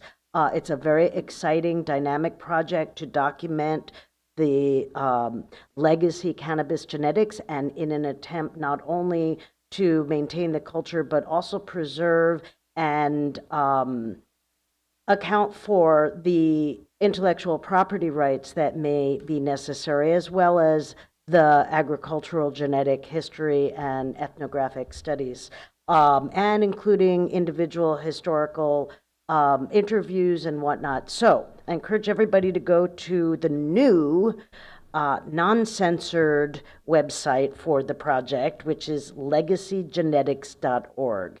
And there you'll see a listing of free public workshops, including posting of videos of workshops that have already come. And please look out for, on that website and through email announcements, focus groups and workshops in communities regarding this exciting project and the work that's being done and the input required by the public. Thank you. Okay, thank you.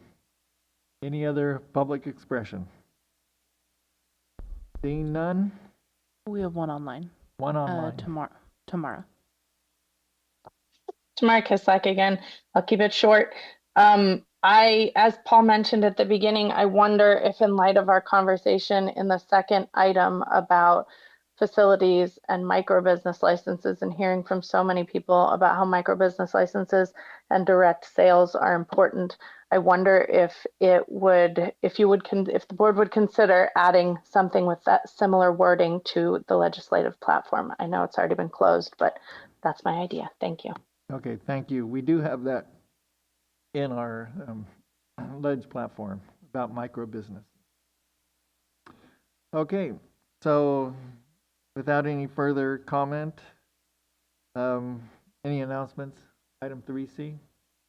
Okay, so at 12:11, we'll adjourn the meeting.